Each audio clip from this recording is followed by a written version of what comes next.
The story kicks off with our main character in his workshop, totally absorbed in a crucial task. He's positioned in front of a forge, hammering a piece of metal with all his might. Before the anvil, the guy raises his hammer with conviction, ready to land another precise strike. With every powerful impact, sparks of energy fly everywhere in the dark workshop. Suddenly, a ghostly silhouette appears behind him, asking if he'll actually succeed. The bluish spirit continues to taunt him, questioning if he's really going to go through with this whole revenge thing. Losing his patience, our hero tells the ghost to get lost, but it just laughs and asks if he's feeling guilty. The specter then mocks him, telling him not to start with that whole determination speech now. Our MC completely ignores the words and continues his work at the forge with even more drive. From there, he starts to remember the past and a regrettable scene involving a young woman. Right after, glimpses of a chaotic and ruined battlefield flash through his memory. He also remembers the painful moment he held his father in his arms, just before he passed. Because of this, the anguish of loss overwhelms him, and he screams at the heavens in the middle of a heavy storm. Back in the present, the spirit accuses him of being a weaponsmith who now wants payback. The ghost finds it absurd, and the main character simply closes his eyes in meditation. However, despite the provocations, our hero opens his eyes with an icy expression and says he couldn't care less. With that, he assures the spirit that his conviction is unshakable and his choice is already made. Right after, the scene changes, and we see him holding a wooden box with a serious look on his face. It's then revealed that he dedicated 15 years of his life as the blacksmith for the demonic cult. The young man walks toward a massive palace, fully aware that the tragedy he caused will never be forgotten. For that reason, he decides he will put a definitive end to everything with his own hands. His determined expression shows that he's completely focused on achieving his goal. In front of the enormous gates, he declares he's going to end it all and that the demon craftsman will take his place. On the other side of the gates, a crowd is prostrated in a vast courtyard, celebrating the demonic heaven. A man is giving a speech about how the demonic heaven conquered the world in a mere 15 years. Another guy praises the Supreme Lord, who was the main one responsible for this entire feat. At that moment, we meet the formidable Blood Demon Lord, sitting calmly on his throne. A herald announces to everyone that the demon craftsman will present the 11th divine weapon. With the path cleared, our main character starts walking serenely toward the center of the courtyard. As he moves forward with the box, he thinks that even if this isn't redemption, he doesn't care. Getting closer, he kneels down to finally display the long-awaited divine weapon. With that, he raises the wooden box toward the herald, who was waiting with great anticipation. At that moment, the box starts to emit a very sinister purple energy, surprising everyone. The herald stares at the box with wide eyes, not understanding what's happening. Upon opening the object, a dagger shrouded in a purple aura is revealed, and the man asks what it is. All of a sudden, the dagger turns into an intense light, and he screams that there's nothing inside. Our MC just gives him a cold stare and thinks to himself that today, everything will come to an end. Given the situation, the light materializes into a large blade of energy in front of the herald. Without wasting a second, the blade shoots forward at high speed toward the terrified man. In desperation, he yells, asking what kind of trick this is, and calls our hero a piece of trash. From there, the attack hits him head-on, sending him flying with incredible force. With his clothes torn and in a complete state of shock, he can hardly believe what just happened. But our main character doesn't stop and unleashes an even more devastating wave of purple energy. This blast of power surges through the courtyard, wiping out everything in its path with absurd force. The true target of the attack was actually the Blood Demon Lord, who was watching the scene. Seated on his throne, the Blood Demon Lord just watches the attack with a bored look. The powerful energy blast moves forward and hits the Lord's barrier, creating a massive explosion. Our main character is absolutely shocked to see that his attack had no effect at all. As the smoke clears, he notices the Lord blocked everything with just one hand and is completely unharmed. Even so, he doesn't give up and prepares another attack, declaring that he's not done yet. With that, he points at the Lord and warns that he'll use the martial arts the Sovereign himself taught him. At this, the main character unleashes all his power, ready to consume his own life and energy to win. A gigantic blade of purple energy materializes above him, looking incredibly sinister. His eyes shimmer with fierce determination as he focuses all his power into the attack. In a roar of fury, he declares he will take the Lord down and launches his final blow. The immense energy blade comes down with devastating force, causing a gigantic explosion. The impact of the blow is so intense that a shockwave violently sweeps across the entire courtyard. One of the cult members watches the scene stunned, wondering how that blacksmith has so much power. The dust slowly begins to settle, revealing the silhouette of someone amidst the devastation. It's our MC, who managed to stay on his feet, but a pool of blood is forming beneath him. Panting and injured, our hero believes he has finally triumphed, and that his revenge is complete. However, a mocking voice comes from behind him, finding the whole situation amusing and surprising him. The Blood Demon Lord reveals that the formless dagger cannot be detected and attacks him. He praises the weapon, saying it's a divine artifact worthy of its name, and lets it pass right through him. Our main character is in shock, wondering how the Lord knew about the dagger and how he survived. Without giving him time to think, the Lord grabs him by the neck with crushing force. The Blood Demon Lord asks if his loyal servant still hasn't understood the situation. He reveals that even though he's an heir of the Tang clan, his revenge is completely useless. As he's being choked, our hero tells the Lord to shut up, with pure hatred etched in his eyes. The Sovereign says it's a shame, because if he still had his energy, he would have kept him around somehow. Our MC ignores the taunts and places an eternal curse on the Demon Lord. The Lord replies that he hopes he'll live up to expectations next time and offers a final gift. From there, he begins to recite a bizarre incantation with indecipherable words. Our hero is terrified, not understanding what's happening or what the Lord intends to do. With a final blow, the Blood Demon Lord hurls our main character's body away. The Blood Demon Lord launches the final gift, which is a dagger of red energy. From that moment, an intense light shines in the palm of his hand as he prepares the attack. The red energy dagger shoots forward at incredible speed toward our hero. With that, our main character screams in pain as he's hit square by the reddish light. The impact of the blow sends him flying with brutal force, leaving him with no chance to defend himself. In this state, he collapses to the ground, lifeless, with the dagger stuck in his chest. As his body slowly falls, he wonders where it all went wrong. In his thoughts, he reflects that he was born with a defective dantian, which is why he created artifacts. He laments never having lived as he wanted and wonders if knowing the future would have made a difference. Thus, on the day the demonic world emerged, the life of Dang Se-woon came to an end. Suddenly, the scene shifts completely to a table full of food in a dimly lit room. Someone slams their fist on the table, yelling to get the attention of the person across from them. This man furiously asks if the person on the other side of the table is listening to him.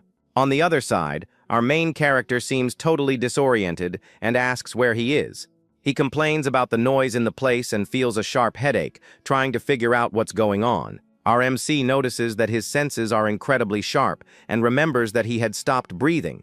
In front of him, the irritated man bangs on the table and yells that his words aren't being heard. Not understanding anything, the aggressor calls him young Master Dang and tells him to wake up to reality. From there, the man raises his hand and says that a dog that doesn't obey needs to be corrected. Right after, he lands a hard slap across our hero's face, violently knocking him to the side. With a hand on his cheek, our main character feels the sting of the blow and is completely stunned. The aggressor yells, asking if he's finally awake, and our hero recognizes the faces in front of him. Suddenly, a noise startles him, and he quickly looks back to see what happened. On the floor, a drink has been spilled, forming a small puddle and adding to the tension in the room. It's at that moment he sees a girl on the floor, crying and calling him young clan leader. His eyes fill with fury and turn red as he understands the gravity of the situation. A tragic memory floods his mind, showing the same girl in a terrible circumstance. With that, he finally remembers everything and realizes he has returned 16 years into the past. He remembers that on this day, the girl named Soul suffered something terrible and he couldn't protect her. Looking at the young woman on the floor, he is absolutely certain he has returned to that tragic day. Our MC wonders if he's dreaming but decides that it doesn't matter either way. Soon after, he approaches Soul and comforts her, telling her not to worry. With a gentle look, he apologizes for not protecting her before and promises to change everything. The aggressor gets angry at his words and lunges forward for another attack, full of rage. This time, our hero catches the man's fist with impressive strength, stopping it in midair. With that, he says he'll give him one chance, and orders the man to apologize respectfully. The aggressor is shocked by his attitude and yells that the young master has finally lost his mind. He continues to insult him, saying our hero's sister came on to him, and asks if he has a death wish. The man reveals she wasn't smart to refuse his marriage proposal, and our hero cuts him off. Our main character tells him to shut his mouth, and the aggressor turns red with fury at the audacity. Unintimidated, our hero provokes him, saying that his smell and his looks are terrible. The taunt hits a nerve, and the man clenches his fist, completely blinded by rage. Our main character finishes by saying that his character is even worse, and the man draws his weapon. From there, he charges forward with his sword, ready to end things once and for all. But to the aggressor's surprise, our hero dodges the attack with incredible agility. Our main character reflects that a surprise attack is forbidden by the righteous sex and gets ready. He remembers that last time, he couldn't even fight back and was beaten without mercy. But now he dodges the blows with ease, showing off a skill that surprises everyone. With a confident smirk, our hero wonders if this is all the aggressor is capable of. The man calls him arrogant for only dodging and leaps for a powerful aerial attack. His sword glows with intense energy as he prepares the strike with all his might. He yells that his luck won't last forever and moves in to end the fight for good. Suddenly, the aggressor is in shock, and our hero asks why things aren't going his way. It turns out our main character blocked the sword with his own, which seemed impossible. The two blades clash with force, creating sparks and a metallic sound that echoes through the room. The aggressor can barely hold on to his sword, feeling our hero's superior strength in the block. Our main character stares him down with a cold, determined look, ready for the counterattack. With a swift move, he spins and lands a powerful kick to the unprepared man's chest. The impact of the blow sends the aggressor flying into the air with brutal force, disarming him in the process. Desperately, he tries to recover mid-air, but it's too late to avoid a nasty fall. With his eyes glowing red, our main character displays a look filled with hatred. The aggressor is completely terrified by the sinister aura emanating from the young master. Without wasting time, he dashes with absurd speed toward another man nearby. With a quick motion, our hero grabs the guy's daggers before he can even react. The man starts to panic and tries to tell him to stop, but it's already too late for that. Right after, he turns and lands a brutal blow on the first aggressor's arm. The man screams in pain, clutching his arm, which is now bleeding profusely on the floor. Our main character looks down on him and says it's too early, as they're just getting started. Lying on the floor, the man wonders how some nobody from the Tang clan managed to do that. He doesn't understand what dirty trick was used by someone who can't even use his dantian.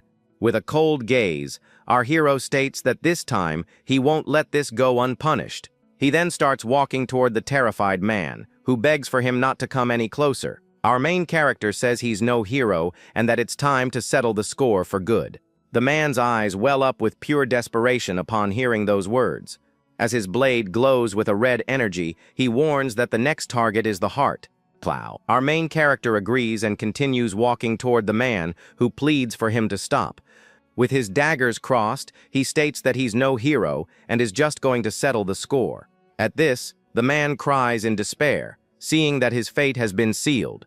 Our hero's blade glows with red energy, and he warns that the next target is the heart. The other two men are shocked and wonder how Lee Ho-song could have lost like that. One of them comments that the outcome seemed obvious, since it was a fight against a nobody from the Tang clan. Seeing the scene, one of the men approaches and suggests the young master should end the fight now. Wary of the situation, the guy tells his companion they'll head inside first, and they flee. Alone in the hall, our hero is enveloped in a sinister red aura that grows larger and larger. Suddenly, a sphere of purple energy begins to glow intensely in his chest. With that, a trickle of blood runs from his mouth, and he feels a sharp pain throughout his body. Our main character struggles to endure it and thinks that he can't reveal his demonic energy. He turns to Lee Ho-song and says that he never cared about being looked down on all the time. The real problem was the man's lack of basic human decency for what he did to Soul. Even injured, Lee Ho-song gets up and yells for our hero to get out of his sight now. Our main character says he deserves what's coming and lunges for the final blow with his dagger. The blade digs into Lee Ho-song's shoulder, who screams in pain from the direct hit. But suddenly, he senses a presence approaching and wonders who's coming now. A mysterious hand appears and grabs his arm firmly, stopping the decisive blow. At this, a man appears and yells for young Master Dang to stop immediately. Our hero is surprised by the interruption and turns to face the newcomer. A group of warriors appears and declares they can no longer ignore the situation in the hall. He recognizes them as the dragon's successor guards, the disciples' personal guard. The group's commander, Sun Yugon, approaches and calls him a useless mutt with contempt. His eyes glow with hatred as he realizes they were in on it together from the start. It's revealed that these men, along with Li Ho Song, would become known as the worst traitors. Because of this, our hero decides he needs to eliminate all of them right here and now, without fail. The commander stares him down and asks what he'll do if they don't ignore the situation. Our main character questions what right they have to interfere since Li Ho Song isn't an official disciple. Faced with the sharp reply, Sun Yugon is completely shocked and at a loss for words. Sun Yugon thinks that our hero is right about Li Ho Song, but wonders how he knows that. Our main character accuses him of watching everything silently, but now wanting to interfere with punishing evil. At the accusation, Sun Yugon calls him insolent and states that punishment is not his place to deliver. Our hero just gives a mocking smile, finding the whole situation pretty funny. With that, he asks if this is the standard of the righteous path, leaving the commander speechless. With a sinister look, our main character sarcastically comments that they're truly impartial. Completely furious, Sun Yugon draws his sword and accuses him of dishonoring the martial alliance. The commander then gives him one last chance to kneel, or things are going to get ugly. Unfazed, he asks if Sun Yugon got the commander position just by running his mouth. With his face red with rage, the man says our hero's arrogance is absurd and has no limits. From there, he loses his patience and with a gesture, orders his men to capture him right now. The fight begins, and our hero assesses that Sun Yugon must be at the peak master level. On top of that, he finds himself surrounded by 3 other first-class warriors ready to fight. One of the guards attacks with everything he's got, but our main character blocks his sword without any trouble. The small dagger stops the sword blade, showing our hero's absurd strength. With a quick move, he lands a kick on one of the guards and prepares for the next. Our main character calmly dodges a surprise attack from behind by a hair's breadth. One of the guards tries a strike from above, but our hero dodges at the last second. In this situation, he finds himself surrounded by the 2 warriors who attack him relentlessly. Even at a disadvantage, our hero maintains a focused gaze and analyzes every move.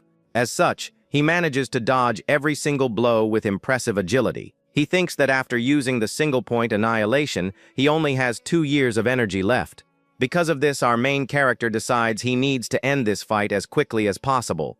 One of the guards charges forward with a war cry, ready to deliver a powerful blow. With a quick step, our hero slides across the floor and positions himself for a counterattack.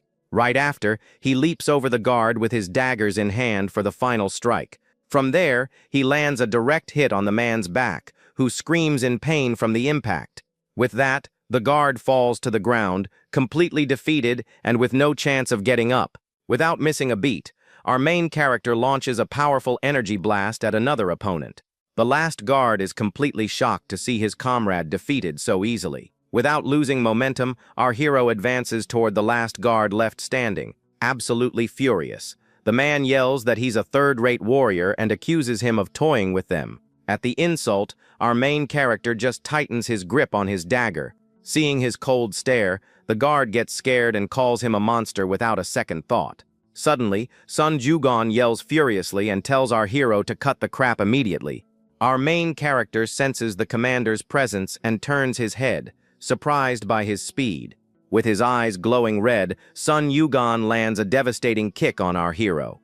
The impact of the blow is so strong it sends him flying with absurd force, defenseless. With that, he hits the ground hard and feels the pain of the attack spread throughout his body. Down and injured, our hero faces the commander, who now approaches with a look of contempt. Sun Yugon curses at him and asks how a nobody like him dares to make such a mess. He says his place is on the ground and that he's nothing but a piece of third-rate trash.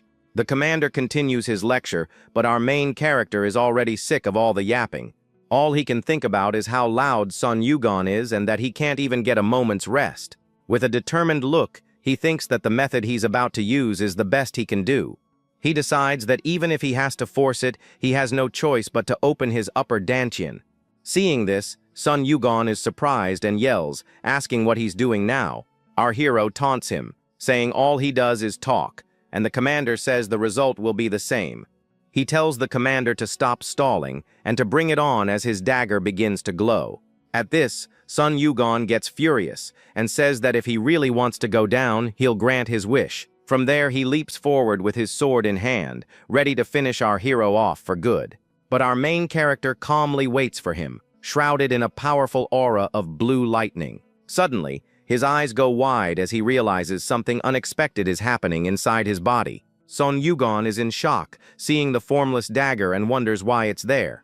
He wonders if the dagger entered his dantian back then, but doesn't understand how it's there now. The commander yells that it's over, and that no matter the reason, what matters is the power is his. At this, our hero's daggers fall to the ground, and the fight seems to have reached its end. But he gathers a large amount of blue energy and declares he'll end it all in a single blow. Right after, a golden energy begins to mysteriously swirl throughout the hall. This energy envelops Sun Yugon and stops his attack, leaving him completely surprised by the scene. Sun Yugon becomes desperate as he realizes his body no longer obeys his commands. Shortly after, a mysterious figure takes a step forward, shrouded in a golden aura. The man walks calmly toward our hero, who watches the scene attentively. Our main character is completely in shock to see a white-haired old man in front of him. With a touch on the shoulder, the newcomer calls him young man, in a calm and serene voice. He warns him that such power should not be used carelessly, and our hero is surprised. From there, our main character finally understands who the person standing there is and is dumbfounded. Everyone bows before the strongest martial artist of the era, the great leader of the Alliance. It's revealed that he is the master of the martial alliance, the Sword Emperor, Yujin Hak. Our hero's surprise is immense, as he comes face to face with such a legendary and powerful figure. With a calm gesture, Yujin Hak advises him to be very careful with his abilities. The warning about the use of his power echoes in our hero's mind, as he's still processing the whole situation. The imposing presence of the martial alliance master fills the hall with his overwhelming aura. Before him, all the guards kneel as a sign of respect, recognizing their supreme leader. The identity of the Sword Emperor is confirmed, completely changing the course of the fight. Our main character stares at the master in silence, still shocked by the legendary man's appearance. A complicated expression appears on his face as he remembers the Emperor's tragic past. He recalls the war against the Blood Cult, when the Alliance's defeat seemed inevitable. Back then, many knelt before the Blood Cult to survive amidst the chaos, but the leader and his Wudong clan sect were different and fought bravely until the very end. As the guardian of the righteous path, the Sword Emperor took up his weapon every day to fight. This continued until the day he met his end by the very weapon our hero himself had created. Back in the present, he picks up his dagger from the floor, pushing the bitter memories aside for a moment. He thinks that this is no time to be sentimental, and is relieved that Yujin Hak can't sense the dagger. Not even the blood demon knew about it, so it makes sense that the Grandmaster wouldn't know either. From there, the young man starts thinking about his next problem and how he's going to handle the situation. He wonders if, should the Emperor's attitude change, he'd be able to counterattack with this. Faced with the silence, the Grandmaster finds it all very peculiar and gives a slight smirk. Yujin Hak reveals that he can't see anything and that this is the first time something like this has happened. As such, he concludes that the young man before him possesses a very interesting talent. Our main character tenses up, and a drop of sweat trickles down his face at the master's words. Suddenly, a female voice says he must have been pretty scared, and the young man turns in surprise. A woman places a hand on Soul's shoulder to calm her down and says everything is all right now. With a gentle look, she tells the young girl to rest a bit more before getting up. Our hero wonders who this woman is and how he didn't sense her presence there. Yujin Hak calls her a brat and asks what he would do if she just disappeared like that again. She apologizes to the Grandmaster, and the three of them face each other in the middle of the messy hall. Upon hearing the name Boyan, our hero is shocked and wonders if it's who he thinks it is. He recognizes her as the divine Dr. Boyan, a former sect leader and powerful healer. With this, he realizes the situation has gotten even more complicated with her arrival. The scene then shifts to 15 minutes earlier, in a beautiful garden with a small pond. Boyan is talking with Yoo Jin-hak and says she has warned him about this over and over again. With a serious look, the Grand Master states that those men will never change their ways. He laments that many in the alliance have forgotten honor, which is why he became the leader of it all. With a sad expression, he realizes that even after all this time, nothing has really changed. Boyan serves him a drink and asks if he thought fixing the world would be easy. With that, she calls him a stubborn mule for overloading himself with so many problems alone. The two continue their quiet conversation, sitting outside near a pond. The divine doctor advises him not to try to carry the weight of the world on his shoulders without help. She suggests that if things get tough, he should just drop everything and go relax with some good wine. Faced with the unusual advice, the Grand Master just gives a small, amused smile. But suddenly, his expression changes completely as he senses a strange energy from afar. Boyan scolds him, saying it's not funny, because if he falls to the demons, no one will save him. He then suggests that she could help him, and the doctor turns her head, surprised by his audacity. With a vein popping on her forehead, she becomes completely furious and calls him a rotten scoundrel. Back in the present, Boyan calls him a fast mule and wonders how he got there so quickly. Analyzing Lee Ho-song, she says the damage is too severe and not even an immortal could save him. Son Yugon explains that the young man used projectiles to defeat a first-class master. What the doctor said was right, and our hero approaches to confirm the story. From there, she turns to our main character and asks if he really used projectiles. At the question, Yoo Jin-hak just gives him a serious look and thinks that maybe he knows what's going on. From there, the Grand Master observes the completely destroyed hall with guards lying all over the place. Sun Yugon yells in desperation that Lee Ho-song's injuries are very serious and that he needs help. Lying on the floor, our hero laments and wonders how things got to this chaotic a point. Faced with the situation, the commander justifies himself, saying he didn't want to get involved but had no other choice. The Sword Emperor looks at our main character on his knees and says he finally understands the situation. With a serious look, the Grand Master asks our hero how he's going to explain this whole mess. So he stands up and says there's nothing to explain, as he only used the Tang clan's martial arts. Our main character states that what he did to those who touched his family still wasn't enough. With that, he says that courtesy to his elders ends here and picks up his daggers from the floor with determination. His eyes glow with a red aura, and he warns that he's not holding back anymore against anyone who gets in his way. Yoo Jin-hak gets furious and asks if he's really going to throw his life away over a simple emotion. Not caring about the words, our main character charges forward to attack the Grandmaster with all his speed. Facing the imminent attack, the Emperor activates his powerful golden light eye technique with an intense glow. From there, our hero feels a crushing pressure on his body and can barely move from his spot. The Grand Master asks if revenge is worth more than life, but our hero denies it, saying that's not it. In his thoughts, he reflects that in this life he has a much greater goal to achieve. Right after, he remembers a destroyed sign amidst the chaos of his past life. At this, our main character states that he's just trying to fix this broken world, little by little. With a firm gaze, he declares that he will follow the same path as the Master, even if he has to burn his life away. Yoo Jin-hak remembers Boyan's words about how fixing the world wouldn't be easy at all. With that, the Emperor turns and says that if this is truly the sincere wish of the young man there, our main character is completely surprised by the Grand Master's unexpected attitude. Suddenly, Yoo Jin-hak unleashes a golden aura, and several swords appear out of nowhere around him. One of the golden blades sticks into the floor with impressive force right in front of everyone. As such, the Emperor creates a huge yin-yang symbol with his supreme sword technique. Our hero watches in awe and thinks that they say enlightenment can be achieved just by observing. He admits that, apart from that, the Grand Master's movement is something very beautiful to see. The beauty of the technique is so great that he thinks it would be an honor to be struck by a sword like that. At that moment, he finally understands the essence of the Wudong sword, which is strength within softness. Suddenly, the Grand Master shouts with all his might, getting everyone's attention. He approaches the fallen Lee Ho-song and calls him by name, with his sword in hand. With a shocked face, the young man can hardly believe it and calls him master with a trembling voice.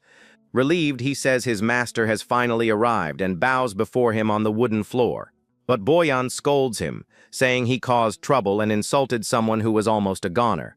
At this, Yujin Hak points the sword at his neck and says that his opponent risked his life.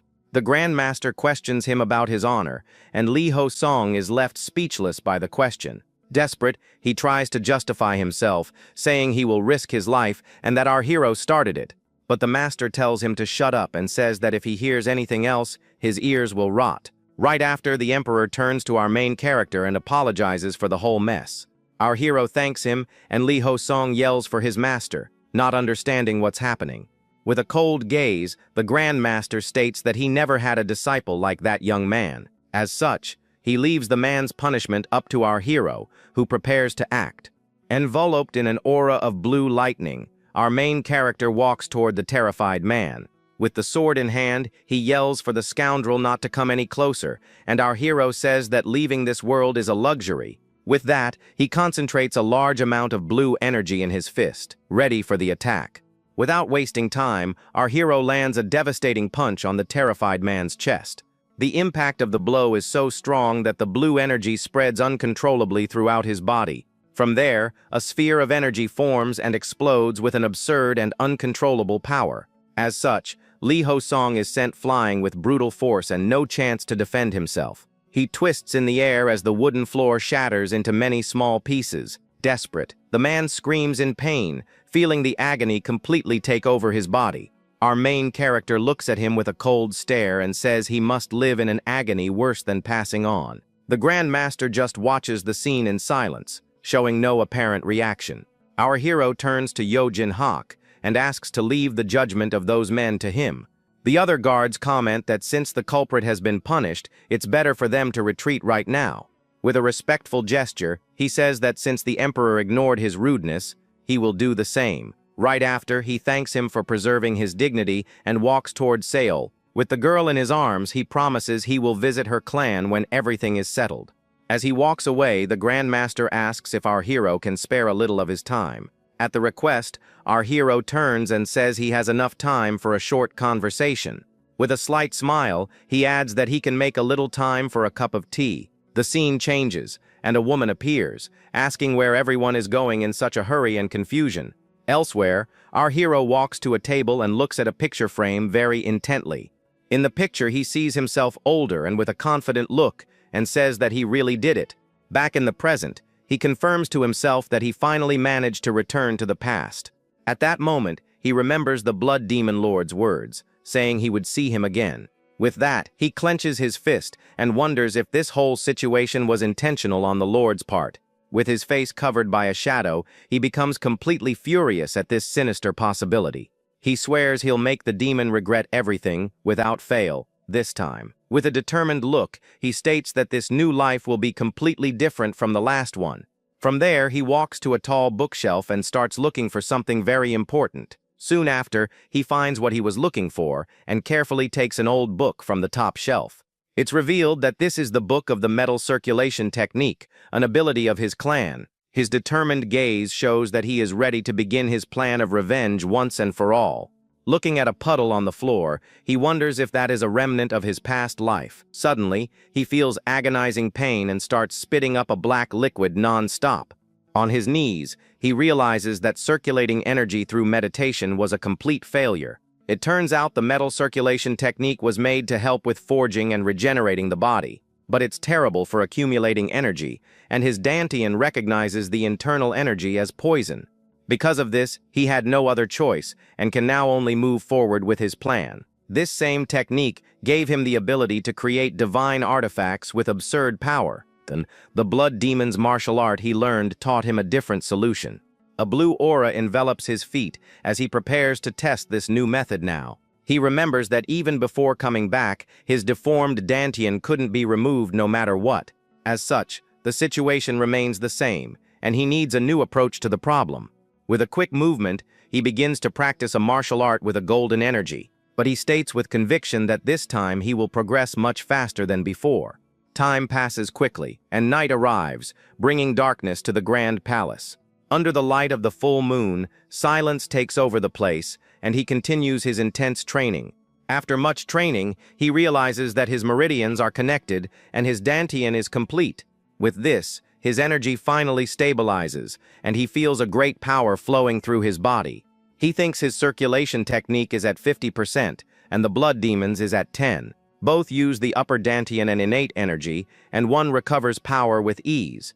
Meanwhile, the other technique increases the amount of energy he can use in a fight. Faced with the situation, he floats in the air and thinks that no one would believe his current power. With a confident smile, he prides himself on being able to use his innate energy freely now. Soon after, he realizes that since he blocked his energy, no one can sense him nearby.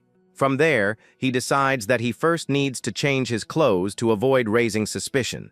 While walking through the room, our hero remembers something very important and stops suddenly. He then wonders why the formless dagger came back with him to the past and is confused. His eyes widen at the thought of the possibility, and he can hardly believe what he's thinking. Suddenly, a young man appears at the door and observes him in silence for a brief moment. The young man calls him young clan leader and apologizes profusely for the sudden interruption. Our main character says it's okay, and that he was expecting to be called by them at any moment.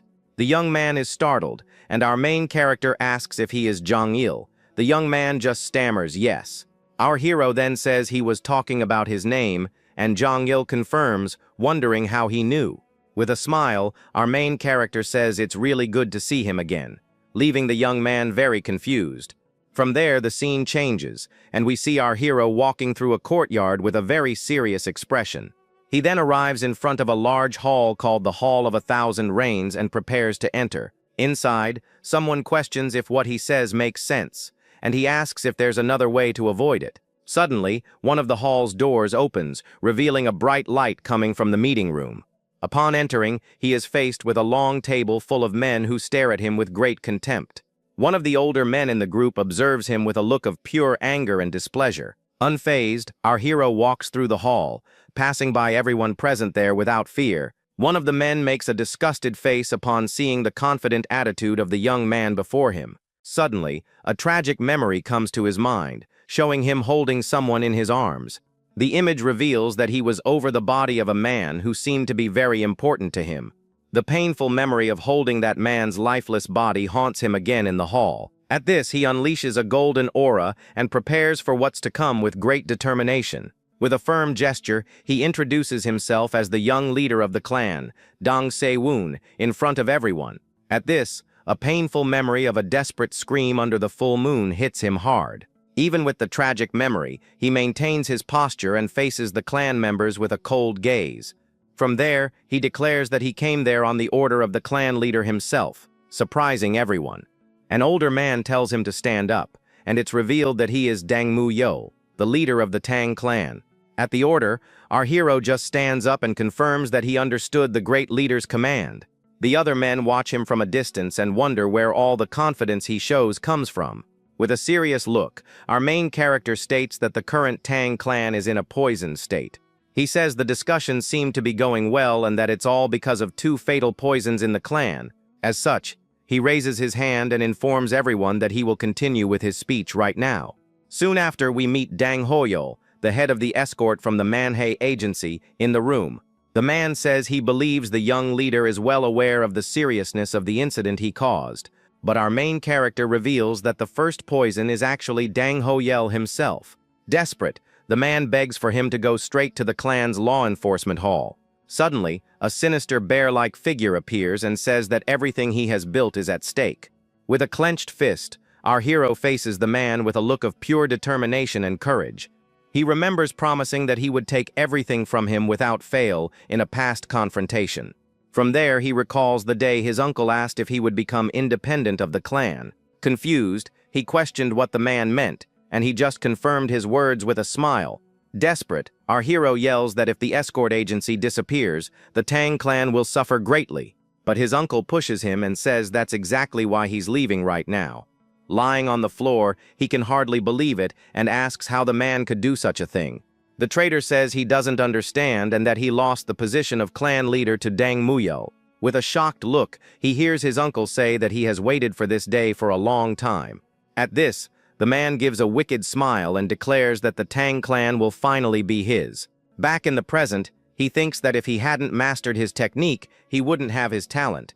Because of that, even before the invasion, the Tang clan would have been destroyed by financial ruin. Suddenly, a hand grabs Dang Ho-Yul's arm and calls him escort chief angrily. A man named Dong Jun questions how he dares to be so disrespectful to the rightful heir. He adds that no one who goes to that hall comes back unscathed and that this cannot happen. At this, Dang Ho-Yul pretends to be sad and says his heart is also heavy with the situation. But he adds that this is the only way for the Tang clan to survive in the end. One of the men asks Butler Sun if any faction would side with them against the Qing Cheng sect. We meet Sun Gion, the head butler of the outer hall, who remains silent for a brief moment. Our main character thinks that although the clan is intimidated, no one will take their side in this fight.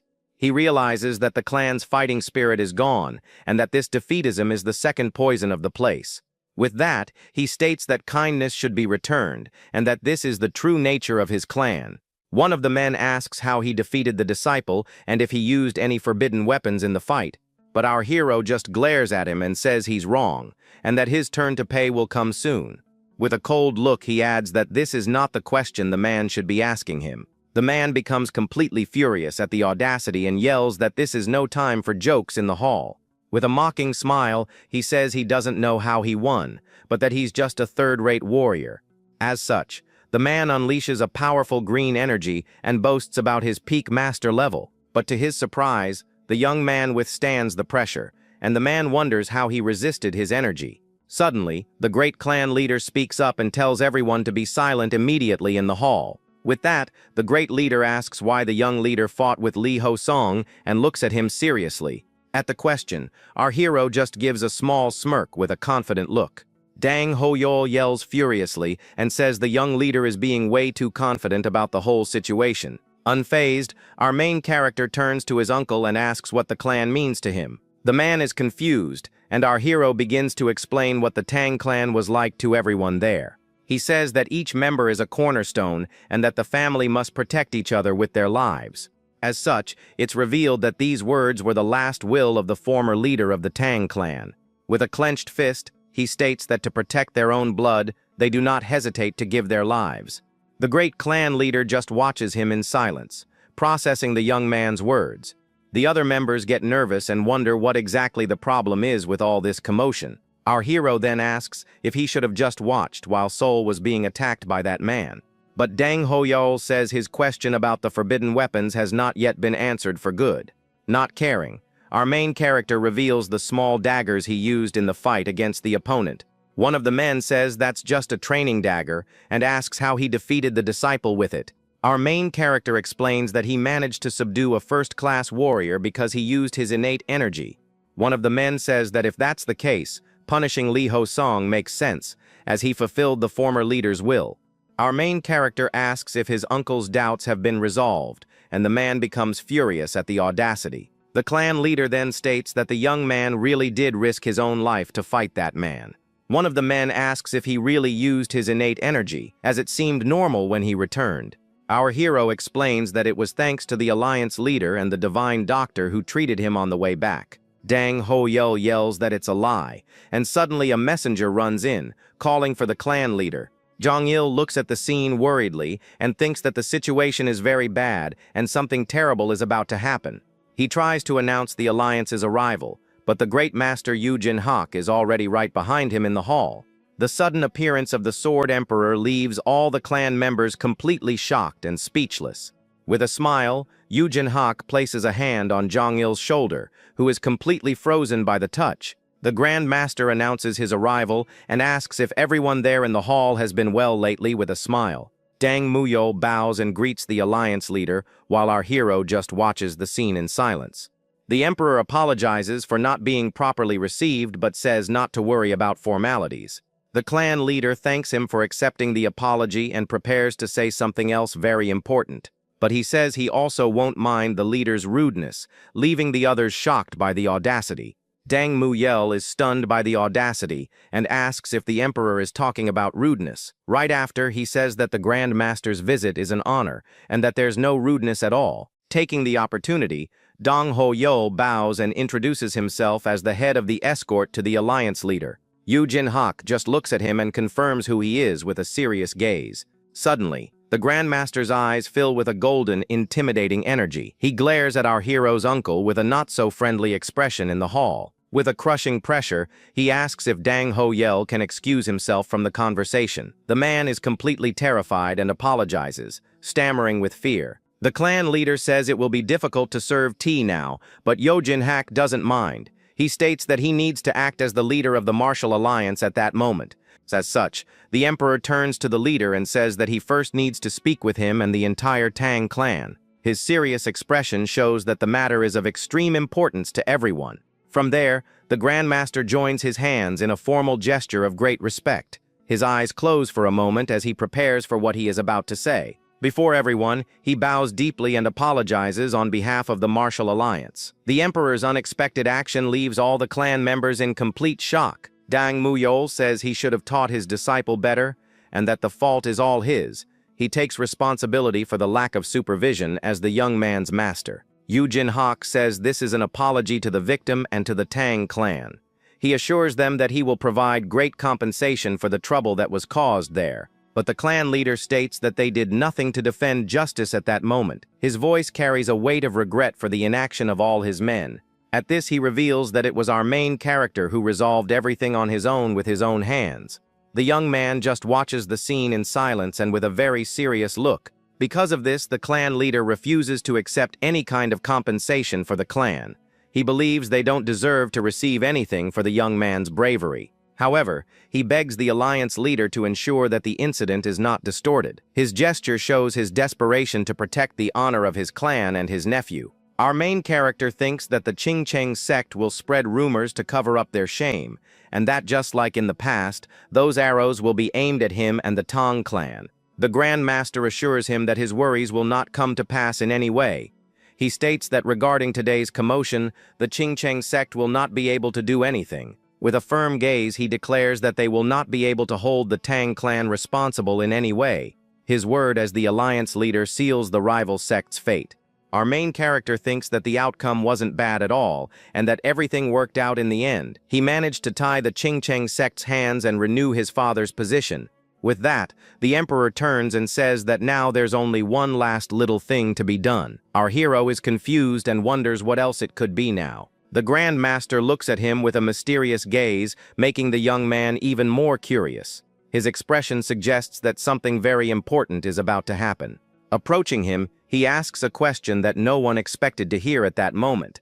His voice comes out calmly, but the request is something completely out of the ordinary for everyone. The Sword Emperor asks if the young man would like to become his disciple. The request leaves everyone in the hall with their jaws on the floor, unable to believe what they just heard. Our main character is completely dumbfounded and wonders if he heard that right. He can hardly believe that the Grand Master invited him to be his disciple. The other men comment on whether the young leader will become the master's sixth disciple. One of them corrects, saying that since Li Ho-song was expelled, he would be the fifth. Everyone knows that any sect with a disciple of the leader becomes a central power. This means the Tang clan could finally regain its long-lost former glory. The possibility of rebuilding the clan and reclaiming the honor they lost comes to everyone's mind. It would be the perfect chance for the clan to return to the pinnacle of power. The Grand Master gives a small smile, amused by the young man's reaction. He comments that the young man is finally showing a face that matches his age. Yu Jin-hak seems satisfied to see our hero's genuine expression of surprise. He adds that now he really looks like a young man. Our main character thanks the alliance leader for the generous offer he made, but Dang Ho-yeol panics, thinking his power in the clan will crumble. To everyone's surprise, our hero refuses the Grand Master's offer. While he apologizes, Yu Jin-hak pulls something from his robes with a smile. The emperor ignores the refusal and invites him to go with him to Kaifeng the next day. At this, our hero is completely confused, not understanding anything. Suddenly, it clicks, and Yu Jin-hak is shocked that he's actually refusing his offer. His surprised expression shows that he never expected this answer. The Grand Master says it's his first rejection and asks for the reason for the refusal.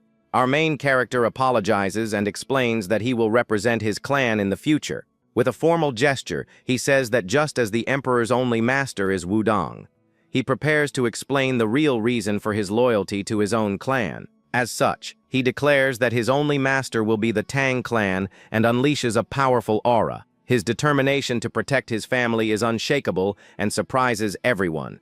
The clan leader Dang Muyor watches him with a look of pride and admiration. The young man's attitude shows the strength and loyalty he so values in the clan. Yu Jin-hak agrees that the reason makes sense, and our hero is inwardly relieved. He thinks that luckily the leader doesn't usually use his golden light eye technique.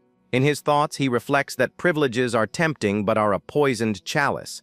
If his demonic arts are discovered, it will be his immediate and irreversible end. The Grand Master admits that he still feels a little disappointed with the decision. Our main character agrees and says that his last teaching was a great help. He remembers the Taiji technique in a single strike and is amazed by the principles. The depth of Wudong's martial art left him completely impressed. Suddenly, the Emperor is shocked and wonders how the young man managed to see through that. Our hero's perception of the technique surprised him in an absurd way. With that, he turns to the leader of the Tang clan and praises the young man's incredible talent. The Grand Master recognizes that the young man is a rare genius with great potential. Yu Jin-hak is at a loss for what to do and admits that the young man is really very tempting. The desire to have him as a disciple is still very strong and hard to ignore. The clan leader thanks him and says he is very kind, but there must be reasons for the refusal. He trusts his nephew's decision even without understanding all the reasons behind it. Our hero maintains his firm gaze, and the Emperor says he can't force him to go. But his words leave an air of mystery and suspense in the Grand Hall. Yu Jin-hak says he can't go back empty-handed and draws a sword with a golden glow. Our main character immediately recognizes the moonlight pattern on the weapon with great surprise. With that, the sword shines with intense energy, and he says its name is Moonwave. He adds that he will add a small debt to the next generation of warriors. Given the situation, he offers the weapon to our main character and says its mystical properties will help him one day. The clan members are completely shocked and recognize the sword forged with meteorite iron. They can hardly believe he gave such a rare weapon to the young clan leader. Dang Muyel understands that this goes far beyond a simple apology gift. He realizes that the Emperor is officially recognizing the young leader of the Tang clan. Our hero holds the shining sword and thinks with a serious and determined look. He concludes that the material to create a divine artifact has just fallen into his lap. Suddenly, with a sinister smile, his demonic side says it's very lucky. With that, he states that all preparations for creating the artifact are complete. Our main character bows in a gesture of respect and accepts the weapon so as not to be disrespectful. Yu Jin-hak smiles, satisfied, and thanks him for accepting his gift. Right after, the Grand Master offers a personal gift with his name written on the front. He advises the young man to present it whenever he needs any kind of help. Yu Jin-hak guarantees that with that item, any request of his will be treated as if it were from the master himself. This would give him absurd power and influence in the Central Plains. Dang Hoyol is completely shocked by so many privileges for the young man. First, the legendary sword, and now the personal symbol of the great leader of the martial alliance. Completely blinded by hatred and envy, he wonders what's so special about that brat. His furious expression shows how much he despises his nephew. The scene then changes completely, and we see a drink being poured into a bowl in a dark place. Sunlight enters through the cracks in the window, illuminating the wooden table. A mysterious man wearing a straw hat at a table complains about his bad luck very angrily. He seems to be very frustrated with something that happened recently. It's revealed that he is Sun Yugon, the commander of the guards who was humiliated earlier. He crumples a piece of paper in his hand and curses out our hero with hatred in his eyes. In a restaurant, a man comments that all of Sichuan is buzzing because of the Tang clan. He says that if the alliance leader's judgment isn't wrong, they might return to glory. Another young man asks if he heard about the dragon's successor guards and the commotion. He reveals that they all received heavy punishment, and the commander was exiled to Xinjiang. The first man questions if it's the mountainous region, and his friend confirms the information. He adds that the commander's career in important positions is over for good. Back to Sun Yugon. He remembers that our hero used projectile techniques in the fight. Completely outraged, he wonders how they could punish him for that. With a clenched fist, and enveloped in a red aura, he swears he will repay this humiliation. His revenge will be relentless, and he won't rest until he gets what he wants. The scene then shifts to the Sichuan Tang clan during a very dark and quiet night. Several guards patrol the courtyards of the Grand Palace under the light of the full moon. On one of the rooftops, 2 guards remain vigilant at their watch posts with their swords. The night is calm, but the tension in the air is high after everything that happened. In his room, our main character seems very thoughtful and a little worried about the situation. His father's voice echoes in his mind, saying that he worries too much about everything. He remembers his father ordering the number of guards to be increased and forbidding him from leaving. Our hero finds all this worry and care a complete exaggeration at the moment. Even so, he thinks he doesn't want to be a disobedient son to his own father. His expression shows that he respects the decision even if he doesn't quite agree with it. Suddenly, the moonwave sword he received as a gift begins to float and shine intensely. The weapon's energy fills the entire room with a golden and very mysterious light. From there, he stands up and says he can't just keep wasting his time like this. He knows he needs to act as quickly as possible to achieve his goals. As such, he picks up the sword and unsheathes it with a very confident smile on his face. The blade shines with a bluish energy and an impressive otherworldly power. With that, he declares it's time to go and runs out of the room with the weapon in hand. Our main character is ready to begin his grand plan once and for all. Outside, one of the guards turns around, completely surprised to see a shadow pass by him. The speed of the figure leaves him frozen in the middle of the Grand Palace's courtyard. For a moment, the guard stands there, not understanding what he just saw pass by him. He rubs his eyes, thinking that maybe it was just his imagination. Meanwhile, our main character passes by other guards who don't even notice his presence. His stealth and speed are so great that he becomes practically invisible. To test his new limits, he unleashes a burst of golden energy and moves forward. A flash of light illuminates the dark night for a brief instant in the courtyard. With absurd speed, he moves through the air like a golden bolt of light. His movements are fluid and precise, showing the result of his intense training. He thinks his level may have gone up, but the guard's skills need to improve.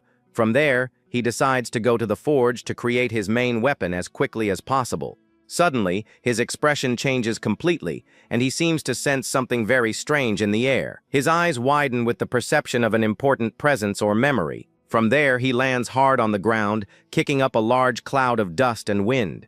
His combat stance shows that he is ready for any challenge that comes his way. Looking at the Tang clan village in the distance, he is filled with a sense of nostalgia. The sight of the place brings back many memories of his troubled past. With that, memories of the past flood his mind, showing a bustling village that later turned to ruins. The image of the destruction fills him with a deep sadness and a lot of anger. He then remembers how everyone left back then, abandoning the clan in its worst moment. The betrayal and abandonment still haunt him after all these years. With a determined look, he tells himself to wait just a little longer for his plan. His revenge is getting closer and closer to becoming a reality, and he will not fail. He promises himself that this time will be like before, but with a different outcome. His determination to change the future is the force that drives him forward. Correcting himself, he declares that he will make the clan even more prosperous than before. He will not just restore its glory, but will take it to a new level of power. A powerful bluish aura envelops his feet as he takes the first step toward his goal. The energy emanating from his body is proof of his new absurd strength. At this, he readies himself with his sword and declares that the first wave will begin there. His grand plan of revenge and reconstruction is about to truly begin. Arriving at the clan's forge, called the Hall of 10,000 Irons, he holds the sword firmly. His hand tightens on the hilt of the weapon as he prepares to enter the place. In front of the door, he thinks that normally he would need permission to enter there, but he believes that since it's late at night, there will be no one to bother him.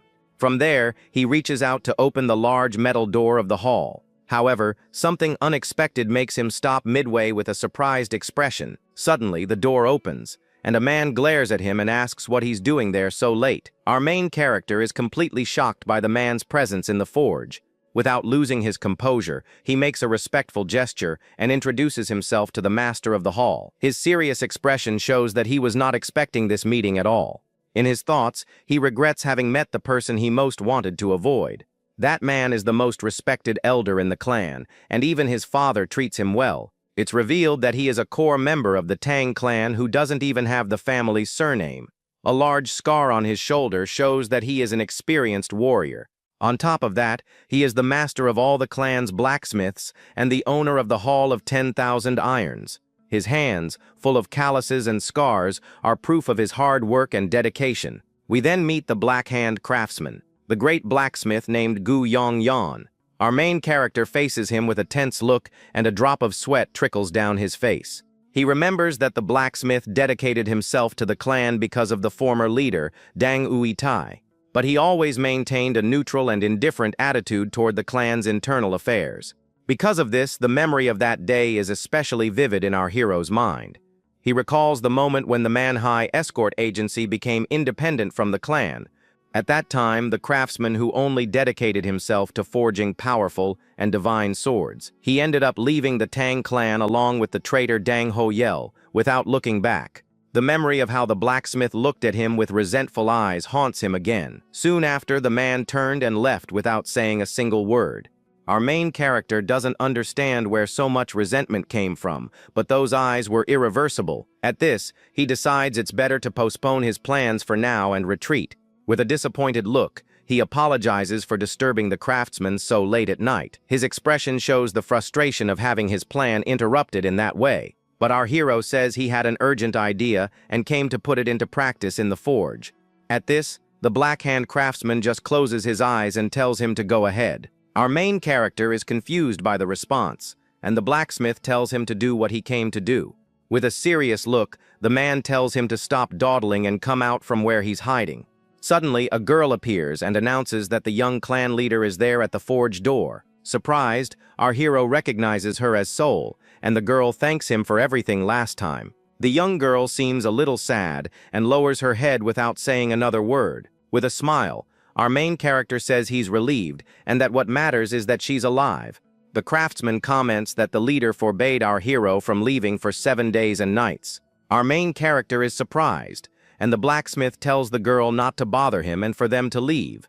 He thinks that the master let him use his equipment and promises to thank him next time. Already inside the forge, the Black Hand craftsman calls him, and our hero responds promptly. The blacksmith remains silent for a brief moment with a very thoughtful expression on his face. But he just says to forget it and turns to leave with the girl, Soul. Our main character is completely confused as he watches the two of them walk away. Our main character decides to put that matter aside for now and focus on his objective.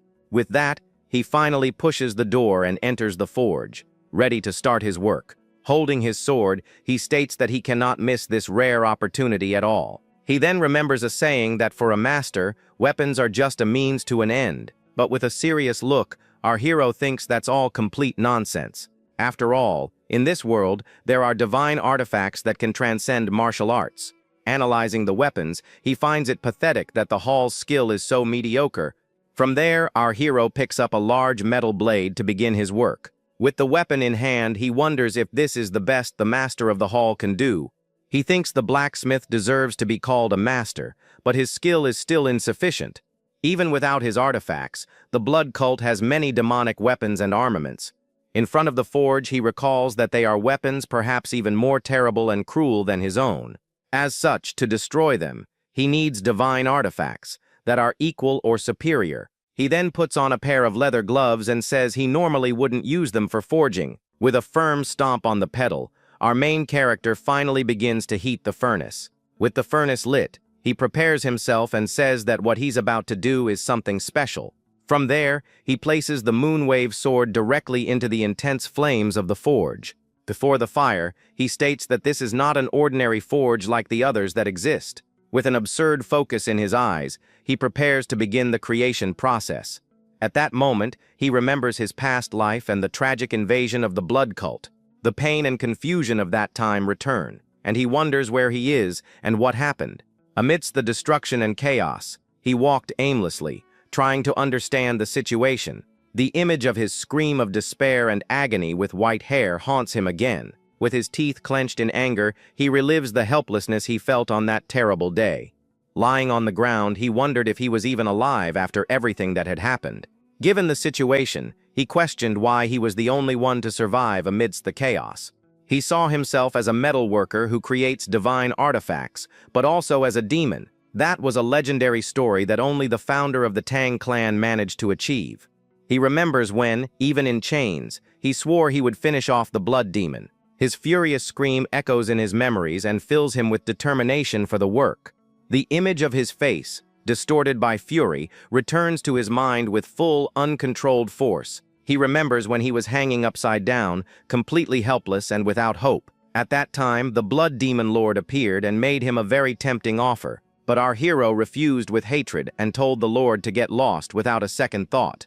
The Lord was unfazed by the refusal and continued with his blackmail to get what he wanted. With that, the villain asks if he doesn't care about the lives of the remaining members of his clan. The Demon Lord states that for him, it doesn't matter if they live or pass on to a better place. He boasts, saying that unifying the martial world is just a matter of time for his power. Next, the Lord threatens him, saying that next time he will throw their heads at him as a gift. Our hero thinks that such a cruel man wouldn't keep them alive, but he has no other choice. Given the situation, he clenches his fist and decides that if that's the case, he'd rather give in to the deal. As such, he finally accepts the deal to protect what's left of his own family. But he imposes a condition, saying that divine artifacts are based on the user's martial arts. Because of this, he demands that the Blood Demon Lord share his arts with him. With that, he swears he will make the blade of vengeance bloom, and thus 10 divine weapons were born. These 10 weapons became known as the 10 demonic weapons and announced their birth. Back in the present, he thinks that melting the meteorite iron with the hall's fire is impossible. But with the power of his metal circulation technique, he states that he will be able to melt it. With that, the sword's blade completely melts and flows into a metal mold. Such, he picks up a large wooden hammer and prepares to start forging the weapon. From there, he begins to hammer the metal with absurd force and speed on the anvil. Right after, he dips the blade into a barrel of water to cool it down quickly. He then thinks of a weapon that blocks everything and at the same time can cut through anything. With that, the image of the Blood Silk Demon Empress's symbol appears in his mind. In front of the forge, he creates the celestial silk and remembers that it consisted of 9 sheets of material. From there, he takes the single sheet he managed to create and says that doesn't matter now. With a focused look, he states that what he wants to create is not the original celestial silk. Right after, he unleashes a yellow energy and shoots it toward the golden fabric. He wants to create a thread that far surpasses the threads of the celestial silkworm of the plains. As such, he creates the sister work of the 10 demonic weapons, the powerful celestial silk. He names his new creation the celestial net, and suddenly a figure drops from the ceiling to attack him. The mysterious intruder lunges forward with a powerful strike toward our main character on the ground. But to the man's surprise, the celestial net easily blocks the attack, stopping him in mid-air. At this, the aggressor is completely shocked and yells in disbelief at what just happened. Our main character looks at him and thinks that for an elite of the Martial Alliance, they're pretty careless. From there, he recognizes him as the former commander of the guards and apologizes for his rudeness. Sun Yugon is furious at the audacity, and our hero says he arrived at a great time for a fight. With the blue threads in his hands, he reveals that just now, he had something he really wanted to test. The protagonist taunts his opponent, making sure to remind him that he's no longer the leader of the elite guard. The intruder becomes furious at being called by his common name, while the boy is grateful he showed up alone. Seizing the perfect moment, the hero decides it's the ideal time to test the new artifact he just created. With an intimidating look, the young man comments that the enemy saved him the trouble of having to search for him in the city. Annoyed, the man tries to attack but soon realizes his sword is completely trapped by the boy's new magic threads. Even so, the traitor yells with hatred that he'll take the kid down with just one powerful strike of his blade. But the blacksmith just gives a confident smile and asks if his adversary really thinks things will be that easy. In that instant, the aggressor's weapon completely shatters upon contact with the threads. Incredible resistance. The boy pulls the strings with extreme skill and begins to control the pace of the fight with total ease. The former commander then tries to dodge desperately as the threads dangerously slice through the air around him. The hero notices that his rival grabbed a random weapon just to avoid leaving a trail, but that won't help him at all. With that, the protagonist wants to see how long the villain can last fighting without his main sword in hand. He moves with impressive speed, spreading a trail of blue light through all the shadows of the forge. As pieces of metal fly across the scene, the enemy begins to fall into a state of total and absolute panic. The man wonders from which direction the young man is attacking and can't predict his quick and decisive movements. Surrounded by the black strings, the traitor tries to defend himself as best he can but feels the pressure increasing with every second. The hero notes that his opponent intends to focus all his energy on defense and evasion to try and survive the attack. So he decides to finally show the true secret technique he learned from the famous sect of the Divine Maiden in the past. At that moment, a powerful energy emerges, revealing the execution of the first technique of the art of the flawless divine string. With a devastating impact, the blow hits the target dead on, leaving the opponent completely stunned by the power. The enemy screams in pain as the hero says that now, without an ear, there's no way for him to hide his identity anymore. The protagonist says he should have shown his true face from the very beginning. At that, the man draws another weapon and charges forward with all his speed and power. He tells the boy to shut up and advances with a devastating and furious aerial attack. The traitor believes the only way to win is with sword energy, and the young man doesn't have that power. With that, the former commander is sure of his victory and advances with his blade to finish the fight. But the hero faces him with a red glare, and the impact of the blade causes a huge explosion. The enemy's sword gets stuck and shatters completely upon colliding with the boy's defense. With the impact, the aggressor is thrown back and starts to spit a strange black goo onto the ground. Then the protagonist shows his hand, enveloped in a blue aura, and reveals his secret technique. He uses the second technique of the art of the divine string, creating a circular shield to protect himself. The villain is shocked to see a shield made of threads and asks why he would use something like that. The young man then replies with a smile that the reason is because the enemy's sword is too weak. He continues, telling the man not to give up, because the art of the divine string is not a simple thing. The technique maintains the hardness of meteorite iron and is strengthened by the art of the divine string itself. Additionally, the celestial net reinforces everything it envelopes, acting as an impenetrable armor. Because of this, the defense can easily block even the most powerful thunder bombs. The aggressor spits more of the black goo and feels the pain spread throughout his body. Kneeling and gasping for air, the man can't believe what he's seeing and calls the young man a monster. Ignoring the words, the protagonist takes a step forward to end the fight for good. The hero scoffs at the enemy's skill, saying that for all the confidence he showed, it's quite disappointing. At this, the man doesn't understand how a newcomer who has barely trained could have such incredible abilities. The protagonist holds him and says he won't finish him off because he needs to hand him over to the Hall of Law. But before that, he says with a sinister smile that he's going to teach him a lesson, just like he did with some other guy. The man is terrified as he remembers the other's fate and shouts that he'd rather be gone than go through that. Desperate, he decides he can't end up with his energy core destroyed and tries one last move. With that, the hero is surprised to see the man still has the strength to try something. Suddenly, a huge explosion of light occurs, and the enemy uses a desperate escape technique. A hole opens in the wall, and the protagonist comments that he thought the traitor would fight a little longer.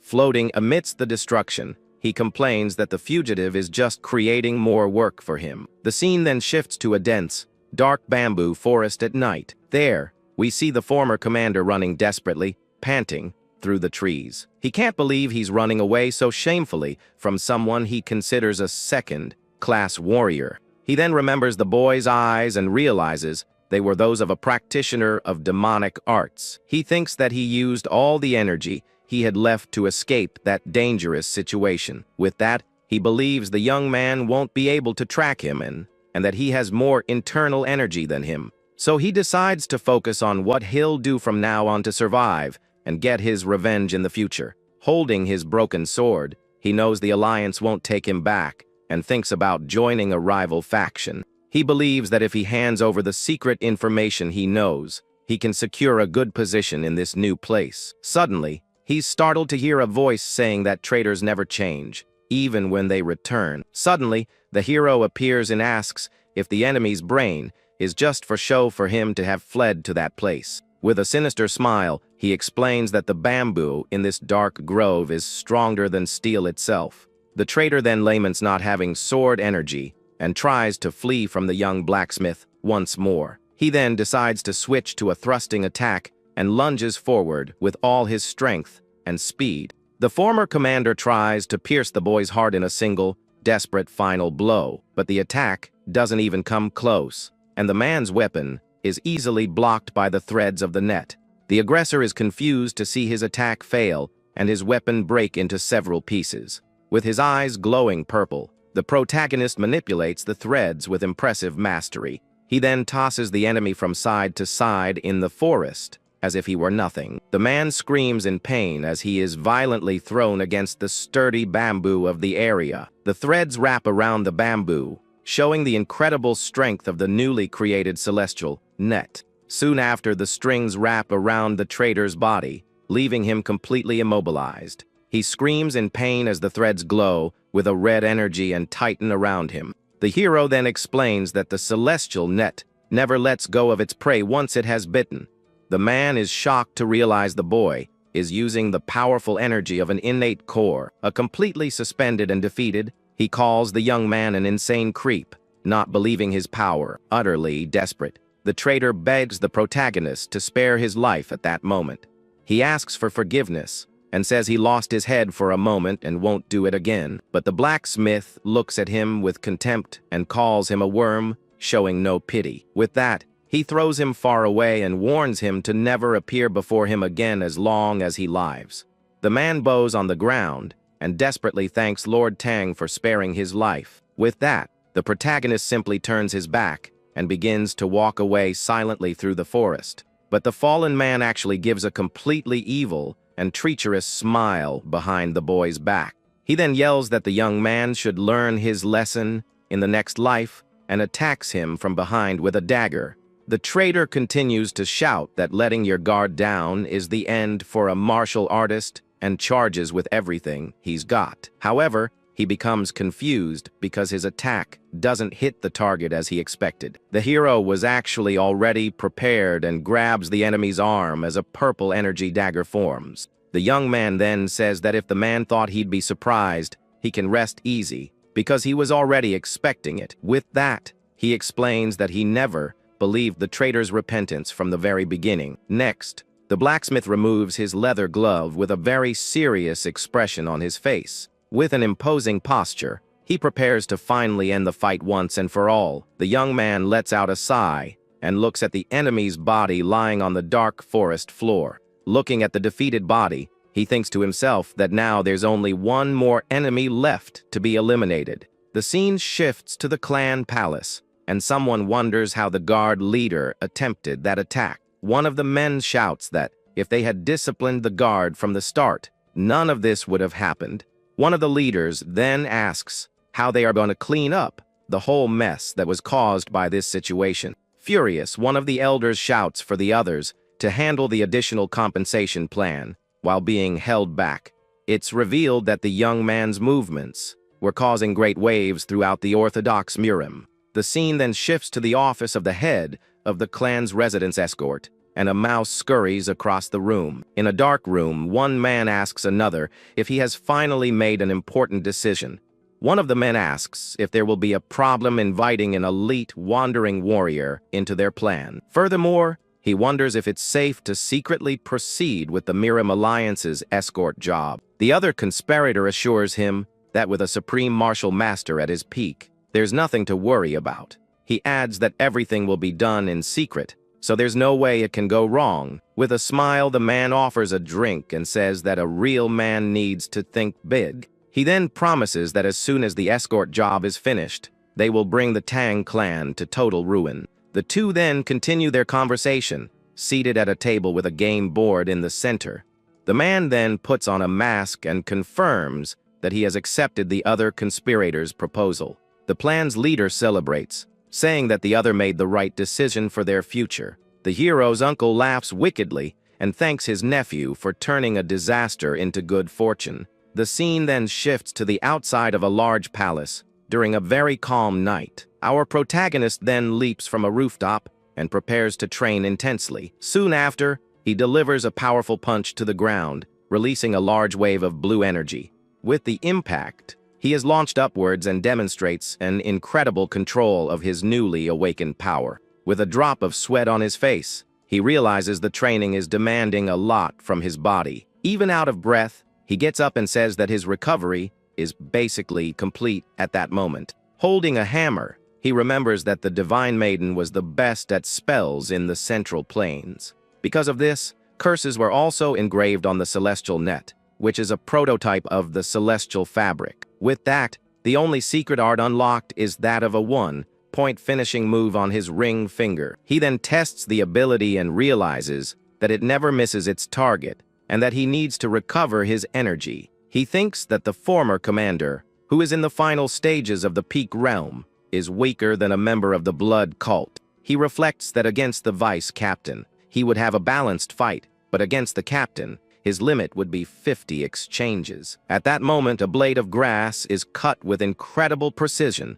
showing the power of a new ability. But he remembers that he now possesses the Divine Slaughter demonic weapon, the powerful Formless Dagger. With this new weapon in hand, he is sure that the story will be completely different this time. He laments that for now, he can only use the artifact for about 3 minutes at most. Suddenly, a voice yells for him to get out of the way, and the young man looks confusedly at his room door. A young woman appears, and the protagonist calls her sister as she says he is putting them in a difficult position. A guard stops her from passing and explains that the clan chief ordered that no one be allowed to enter.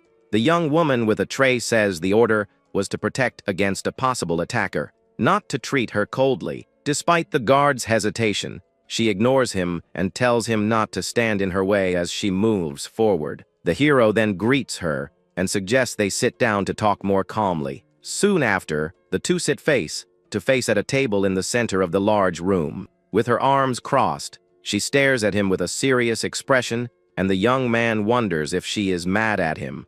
He remembers that she asked him not to cause any more trouble, and since he just got into another mess, her anger is justified. He then wonders if she will try to discipline him, but soon thinks he is too old to be spanked like a child. The young woman comments that he looks very well for someone who has recently gone through all that trouble. With that, he apologizes to his sister and is absolutely certain that she is really very mad at him. She then serves him a drink, and the young man asks what the liquid in the bowl is. The sister explains that she boiled a 100-year-old snow ginseng for 2 days, and that it will help nourish his body. The hero wonders how he could accept that from his sister with a surprised look on his face. He remembers that the prize was what she received for a ranking, acting at the top of the dragon, Phoenix. With that, the young woman says it's useless to her, and that she was just letting it go to waste. But the young man knows that's a lie, and that she fought alone to get where she is.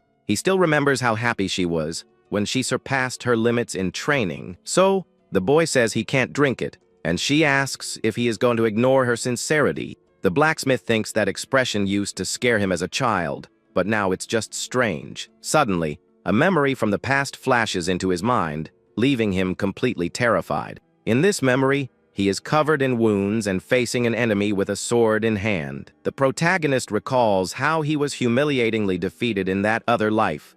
With that, he shouts his former enemy's name and wakes up from the trance, panting and sweating. Worried, his sister rushes to his side and asks what happened and if he's okay. The young man just says that everything is fine and that it was just a passing moment of dizziness. The young woman then insists that he drink the potion and threatens him with severe consequences. The hero looks at his sister and realizes there's no way to win against her stubbornness at that moment. He decides he will accept her sincerity and guide her to a higher realm in the martial arts. With that, the boy takes the bowl and asks her to protect him for a moment while he meditates. The scene then shifts to the outside of the Grand Clan Palace during a starry night. Suddenly, the sister's eyes widen, completely shocked by what she is witnessing. The protagonist meditates as a powerful blue aura explodes from his body, surprising everyone. The young woman is shocked because the ginseng's value was at least 15 years of pure energy. Then, the young man stands up and tells his sister that he's finished, and that it helped him a lot. With his body feeling much lighter, he thanks her while a blue aura completely surrounds him. After that, he asks his sister if her main weapon is still the famous iron fan. The young woman confirms that it is, while pointing to the artifact attached to her waist. With a smile, the boy promises that on the day his punishment ends, she should come to the forge. Suddenly, a guard announces the arrival of the clan chief, and the hero is surprised by the visit. The man enters the room with an imposing posture, and the boy doesn't understand the situation. The two siblings greet him, and the young man realizes that his sister didn't know about the visit either. Their father remains silent for a moment and stares at the empty pot on the large table. At this, the young woman panics, remembering that she took the ginseng without permission, and tries to explain herself. But her father just tells her to leave the room, and she thanks him and quickly withdraws. The hero watches his sister leave and thinks that she abandoned him to deal with their father alone. Then the clan chief calls his son by name with a very serious expression on his face. The young man answers yes and faces his father, a little nervous about the whole situation. With a piercing gaze, the man reveals that he knows his son is hiding a big secret. He explains that he noticed the boy hid something when he dealt with the last enemies. The boy is shocked and asks how he knew, and the father says he always notices when a child changes. But the man reassures him, saying he isn't there to question him about what happened. Emotional, the young man thinks he wishes he could tell him everything and say that he missed him. The father then asks if his son knows why he didn't seek him out, and the young man thinks it's because of his mistakes. But the man reveals that it was his fault, and the protagonist is completely confused by the answer. The clan chief explains that his whole life he followed the alliance, and that harmed the family. Even feeling indebted to the clan, he admits that he never regretted his convictions. With a serious look, he adds that this was true only up until that very moment. The man then laments not even being able to protect his own son properly. At this, the father stares at a candle flame and calls the boy for a more serious conversation. He says that although the young man's way is rough, he shouldn't change because he's on the right path. The clan leader continues, saying that he himself will change so he can help his son when needed. In exchange for his support, the father asks only that the hero make him one single important promise. He asks the boy not to lose his sense of chivalry, even if his actions are just. The man then reveals that his great concern is his son's excessive thirst for vengeance. He warns him that if he continues to dedicate himself only to taking down villains, he will become just like them. He says that for him, whoever deserves to be gone. But the boy understands the concern and says he knows what he needs to be careful about from now on. So the hero raises a finger and promises his father that he will do it only once. He swears that if someone doesn't truly deserve to be eliminated, he will give them a second chance. The clan chief closes his eyes with an expression of relief upon hearing his son's promise. Satisfied with the answer, the father says that is enough, and the scene shifts to the night. Half a month passes, and we see a busy street with a carriage passing by. Inside a carriage, someone comments that the place is quite busy for the middle of nowhere. A woman then warns one of the young ladies to be careful with her words as they could be rude. The disciple gets annoyed and says she's just speaking her mind while the other remains silent. With a mocking smile, she wonders how the Tang clan dares to criticize the great Ime sect. The leader scolds her for her lack of respect, and the young woman covers her mouth, feigning innocence. With that, the master punishes her and orders her to hold a horse stance to train her mind. The leader then thinks to herself that there is some very strange about this whole situation. She recalls rumors that the Tang clan was in decline, but the place seems prosperous. Outside, a crowd of people pushes and argues in a gigantic line. The disciples are surprised by the number of people and notice there are more patients than at their own sect. Two men in the crowd comment that the young clan chief's medical skills are divine. They spread the word that there's no illness he can't cure, and that he was trained by a celestial healer. The group from the Ime sect gets out of the carriage and hears that the Tang clan used to be the best in medicine. The girl complains about the wait and says it would be better to go to their sect which is superior. A man overhears her and retorts that the Ime sect is only for the rich, and the common people have no access. Furthermore, he reveals that days ago, the young man healed someone that the Ime sect itself had given up on. The disciple becomes furious and calls it ridiculous, but the master tells her to shut up. The young woman complains that the people are disrespecting the sect, but the leader reminds her of a warning. In a flashback, the Grandmaster warns them to go to the Tang clan and apologize courteously. The elder even threatens to discipline the sect leader personally if she fails the important mission. One of the disciples offers to announce their visit, but the master refuses, saying she wants to see the clan's medicine. With that, she decides to go inside to see with her own eyes. The skills, they say, surpass those of her sect. Inside the gate, patients are called one after another very quickly and continuously. The sect's group observes the flow of people, and the leader stares at the scene with a very serious expression. She is surprised and wonders how he manages to finish the consultations so quickly and efficiently. One of the disciples comments to the master that the speed of the service is indeed absurdly fast. The other young woman believes they are just numbing the patient's pain to fake a cure. She calls it a fraudulent practice, and at that moment, a new woman appears to receive them. The young woman apologizes for the long wait and, with a gentle smile, asks them to follow her inside. The disciple thinks that real doctors condemn this practice because it deceives and harms patients. Because of this, she glares at the guide with fury and finds the situation completely unforgivable.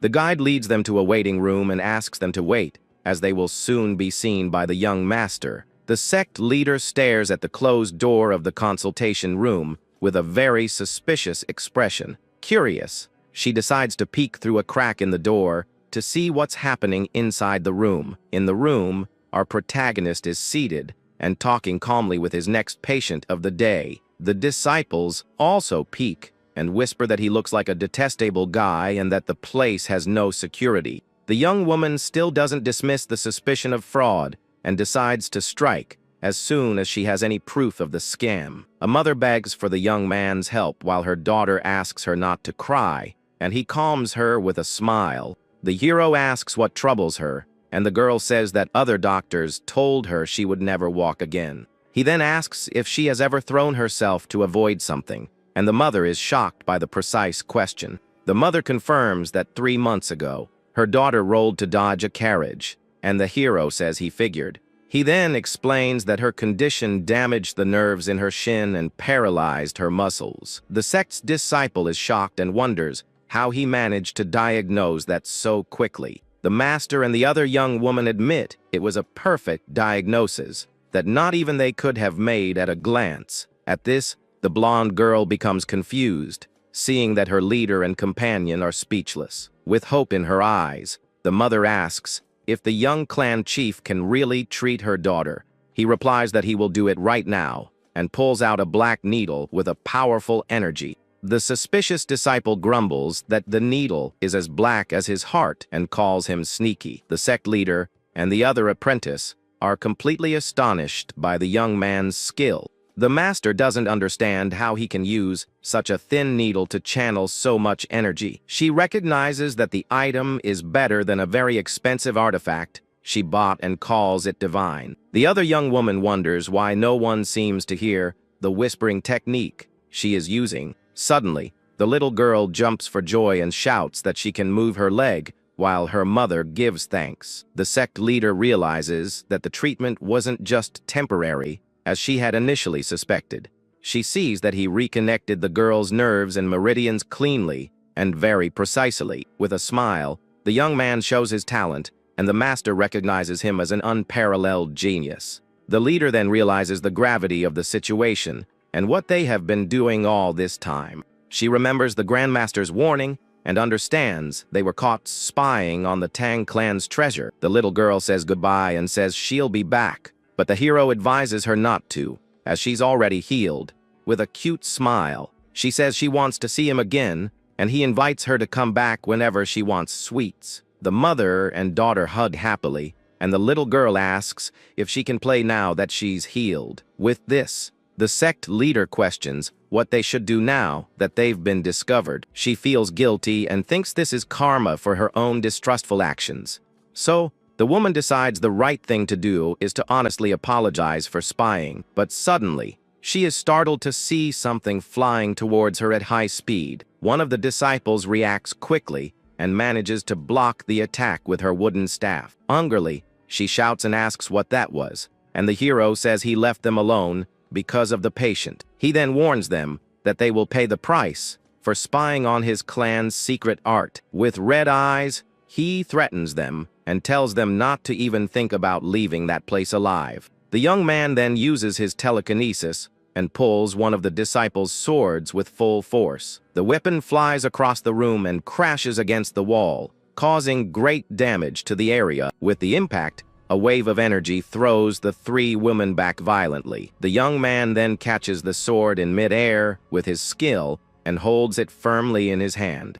He then prepares for the fight and advances against the group with a weapon in each hand. The short-haired disciple is shocked to recognize the ghost, grabbing technique he used. The leader tries to calm the young clan chief, but the other apprentice charges forward to attack angrily. The blonde girl shouts furiously and asks how he dares to attack the group from the Ime sect. The hero easily dodges and says he already figured they came with impure intentions. The young woman then decides to use the Art of the Storm sword to take him down with a single blow.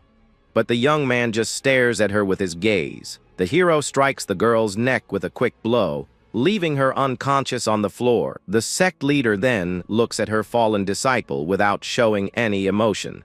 With a quick movement, the master firmly grabs the unconscious young woman by the shoulder. She then throws her towards the protagonist to use her as a human shield. But the young man is unfazed and continues his attack with a powerful sword slash. The woman blocks the blade with her bare hand and realizes it's too late to dodge. With that, a large explosion of energy occurs from the impact of the two blows. The other disciple supports her master, who was thrown back by the force of the attack. The hero then creates an energy dagger and prepares to attack the sect leader. He hurls the projectile with incredible speed in the woman's direction without hesitation. The master is impressed because even with his strength, he shows no hesitation. She realizes that this boy is not an ordinary martial artist and has a hidden power. The young man stomps hard on the ground and propels himself into a new, swift and precise attack. He understands that the medical techniques weren't the only thing the Grand Master wanted to see. With that, the boy throws the hilt of a sword like a projectile to distract his opponent. The leader thinks he will attack from the other side, while she dodges the flying object. Now, all that's left is to prepare for the next attack that will come her way. But she is surprised to see the young man smiling calmly and confidently. The other disciple screams in desperation upon seeing her master cornered by the strategy. The leader's eyes then widen as she realizes the true intention behind the attack. The master realizes that the real attack is actually coming from behind her, not from the front. With that, the hero advances with a war cry and delivers a powerful blow with the weapon's hilt. The woman grinds her teeth and feels the pain of the impact as she tries to block the young man's attack. She manages to catch the weapon with her bare hand, but the force of the blow pushes her back. The leader then counterattacks with a palm strike, and the young man jumps to dodge the attack. The woman continues her advance and pursues him with a golden aura emanating from her body. With a direct hit, she strikes the protagonist's chest with the palm of her hand. The young man spits a little blood and feels the force of the impact spread through his body. He is then thrown far away, and the sect leader observes him with a serious look. The blonde disciple wakes up with a headache, and the other asks if she's okay and what happened. The young woman then wonders what happened and sees her master and the hero facing each other in the middle of the room. The sect leader stares at him in surprise, seeming not to believe what she is seeing at that moment. Taunting, the protagonist wipes the blood from his mouth and prepares for the next round of the fight. He gets up and faces his opponent without showing any fear. The young man thinks that he overdid it and went all out without realizing it, while the woman's sword is on the floor. The master can't believe that a 20-year, Old young man can use the ghost, grabbing technique with such mastery. Suddenly, a thread wraps around the sword's hilt and pulls it back into the hero's hand. With both weapons in hand, he challenges her to a new attack with a confident smile. The woman wonders what kind of martial art uses threads, and if he reached this level on his own. The two disciples watch the scene, and the sect leader advances to continue the fight. Suddenly, the hero's father appears and gives an order to the martial artists of the Tang clan. With a war cry, the man orders his men to suppress the enemy immediately. At this, the guards advance and separate the young man from the sect leader, interrupting the fight. The protagonist is shocked and wonders why his father is there at that moment. The clan's men rush to protect the young heir, shouting his name. He then tells one of the disciples to stop and angrily asks if she's okay. The young woman looks embarrassed and says she just wanted to help, but the young man glares at her furiously. With a threatening look, he tells her not to let it happen again, and the scene changes to another location. We are taken to the Storm Hall, a large palace within the clan's property. There, we see the group from the Ime sect facing the council of elders of the Tang clan. The leader tries to smooth things over, saying she has known the clan chief since their youth. But the man says it's all a misunderstanding and asks what her excuse is. He questions the fact that she hid her identity and entered the clan's property. The clan chief also asks if she found it suspicious that the Tang clan had patients in line. With that, he clenches his fist tightly, and his anger becomes very evident. Furious, he asks if the misunderstanding is that she injured his son with a heavy blow. The other elders stare at her with suspicion and ask if she came to finish someone else's job. The woman says that is absurd, and the clan chief grips the hilt of his sword. The blonde disciple blames herself for everything and thinks none of this would have happened if she hadn't attacked. Meanwhile, the other young woman worries about the hero and hopes he isn't injured. Suddenly, the women of the sect turn in surprise as they hear someone approaching the location. Then, our protagonist enters the hall with a confident and very imposing posture. He introduces himself as the young chief of the clan and pays his respects to the leader of the Tang clan. With a smile, he offers a sincere apology and says he caused unnecessary worry. The father then asks if he is feeling well, and the young man says he has recovered after resting. He then lies, saying he has accumulated some fatigue from taking care of many patients lately, but the clan chief questions him and asks if he didn't suffer any internal injuries in the fight. The young man feigns ignorance and asks, with a surprised look, about internal injuries. One of the disciples thinks the divine energy should have injured him, but he says it was a mistake. The hero apologizes to the sect leader and says he didn't expect her to come in person. He continues to apologize for his incompetence in not recognizing her and for attacking her. With a discreet glance, the young man asks the sect master to say no more and just wait. The elders conclude that if he is not injured, then it was all just a misunderstanding. The father then tells his son that he doesn't have to let the situation go for the good of the clan. He knows the young man is suppressing his pain, but the boy reveals that he is just pretending. The clan leader is shocked and asks why he would do that, and the son asks for his help. With a serious expression, the heir prepares to execute the next part of his plan. The father stares at his son in silence, seeming to think about the mysterious request he made. Playing along, he turns to the sect leader and asks what she is trying to do. At this, the hero gives a wicked smile and tells the woman not to worry about what's to come. He then says with a wicked smile that he will resolve the issues between the two groups, but it will come at a very steep price. With that, our hero says that he's already paid his debt to one of the great sects. He then mentions that he knew exactly who she was, and that she gets angry very easily. With a confident look, the young heir confirms that his debt has been successfully paid. He then asks the woman to just follow his plan, and she agrees. The sect leader then coughs and says she wanted to observe his talent without any bias, but she made a mistake. Seeing her act, the young man asks if she's okay, and the woman says it was just exhaustion. She then thanks the young man for preserving her dignity in front of everyone. The protagonist thinks to himself that there's no need to drag this situation out any longer. With a smile, the leader agrees saying that a small mistake like this can happen. Still pretending, our hero thanks her that it wasn't a finishing blow.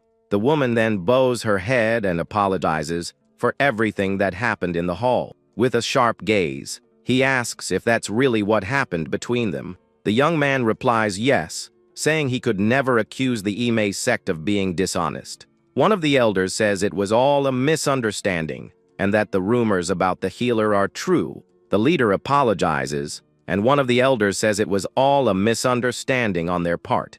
The boy's father then scolds the disciple, telling her she was wrong to strike at him like that. Furious, the clan chief shouts that the girl's actions could have caused a terrible conflict. The disciple is in shock, remembering she used a real sword in the attack. The sect master then steps in and asks the man to calm down. She says her disciple was in the wrong and apologizes for everything that happened there. The disciple wonders why the Ime sect is kneeling and what kind of mistake they made. Just then, our protagonist steps forward with a very confident look. He then says that a prestigious sect shouldn't kneel so easily. With a smile, the young hare holds out his hand and says they don't make people kneel over mere insults. The girl then wonders how he can hold a grudge against someone like her. The sect leader thanks him for his understanding, while the disciple apologizes for what happened. He says that a youth's temper can be a problem, but asks if kneeling truly solves anything. The woman praises the young man to his father, and the clan chief is happy that she sees him in a good light. She then asks if they can move forward and recalls the message from the alliance. As an apology, the sect leader says she will grant the clan's successor 3 wishes. With a sly grin, our hero thinks it's finally time to negotiate. One of the disciples recalls that since childhood, she's had sharp eyes and can see into people's hearts. In her village, people said she was possessed by a spirit and treated her poorly, but a woman told her that her ability was a blessing and a talent, not a curse. Back in the present, the girl wonders if her eyes are mistaken, as his heroic nature has vanished. She then wonders what the young man's true nature is as he holds out his hand. His first request is the closed mine on Mount U, and the woman says that will be difficult. He then feigns a pain in his Q core, and the leader says the sect will do its best. The disciple is shocked, realizing he's taking advantage of their mistake. The young man then says he wants to use a blacksmith from the alliance, and the leader replies that it's beyond her authority. He then says he'll convince him, and the disciple is shocked by the young man's audacity. The other girl with special eyes wonders what this is, sensing no ill intent from him. The hare thanks her for her understanding and finally asks for a military strategist as his escort. One of the elders then shouts at the young chief, saying he shouldn't ask for something so worthless. The clan leader questions him, saying he should have asked for something to benefit the clan. The young man thinks that only a fool would seek personal gain in a situation like this. If he showed any greed, he would lose the respect of the sect leader present. With a determined look, he thinks that this was the best choice he could have made. Just then, our hero's eyes widen in complete shock at something. He then mutters to himself and looks at the disciple who is watching from afar. The girl wonders why he's looking at her, as feelings of guilt wash over her. With a sad look, he too remembers something as the memories flood his mind. In the past, the blood cult defeated the alliance leader, and it split into 2 factions. One faction was the anti-blood faction, while the other argued they should maintain their dignity. One of the leaders of the anti-blood faction was the sword queen named Daha Young. He remembers meeting her, and she questioned if his actions were any different from those of the blood cult. To her, the young man was walking a dark path, and she vowed to take him down with her own hands. He was the one who ruined her friend's life, and he's sorry for being too late. Back in the present, our protagonist is stunned as he remembers all of this. The sect leader asks if something is wrong, and he apologizes, saying he lost focus for a moment. The sect leader then supports him and says he doesn't look well at all. She advises the young man to rest until he's fully recovered. Immediately after, the woman announces the official rewards for the Alliance's foundation. The reward is the same escort service, but with a higher number of uses. They can now have 2 more mid-level requests or 20 low-level ones. The clan chief questions this, saying the escort agency left 7 weeks ago on a mission. The woman says she's sure they'll arrive soon, but a messenger bursts into the hall. The man enters, out of breath, and reveals that the poison demon attacked them on the way. A flashback shows the demon capturing the escort warriors with its power. A survivor on the ground begs for help, but it's already too late for him. The terrifying poison demon appears with a red aura and a wicked grin. The woman in the hall are completely stunned to hear the terrible news. Our protagonist then recalls the Miram Alliance escort robbery incident. He thinks that the entire agency vanished, and it was all the work of the poison demon. Furious, the clan chief slams his hand on the table in disbelief. He then shouts that there must be survivors and orders some men to prepare. The sect leader states she will go with them, since the villain is a public enemy of the Alliance. The clan chief then bows as a sign of respect for her decision. He thanks her for her support on the upcoming rescue mission. Finally, the man says the young chief will stay to lead the family in their absence. The protagonist then says he'll join the reinforcements as soon as he captures his uncle. But his father says he can't fight while injured, and that he'd handle it, but it would be too late. So the young man says his uncle is on the same level as another guy, and tells his father to leave quickly. In his thoughts, he reflects that he needs to pull out the seeds of evil by the root. With that, he decides he'll go after his uncle first, and then the poison demon. The scene changes to the escort chief's office, where we see a body on the floor. There, his uncle grabs several bags of gold and says the sect leader will arrive soon. That's why he needs to escape with all the valuables he can carry. But suddenly, an explosion happens behind him, destroying everything in the office. Startled, the man shouts, asking who's there, and hears that he seems better than the rumors. Then, a foot steps through the smoke and dust, revealing our hero's presence. The traitorous uncle becomes completely furious and curses at the young man with hatred in his eyes. The young man then approaches and says he's there to punish him for all his sins. The uncle plays dumb and cynically asks what sins he's talking about.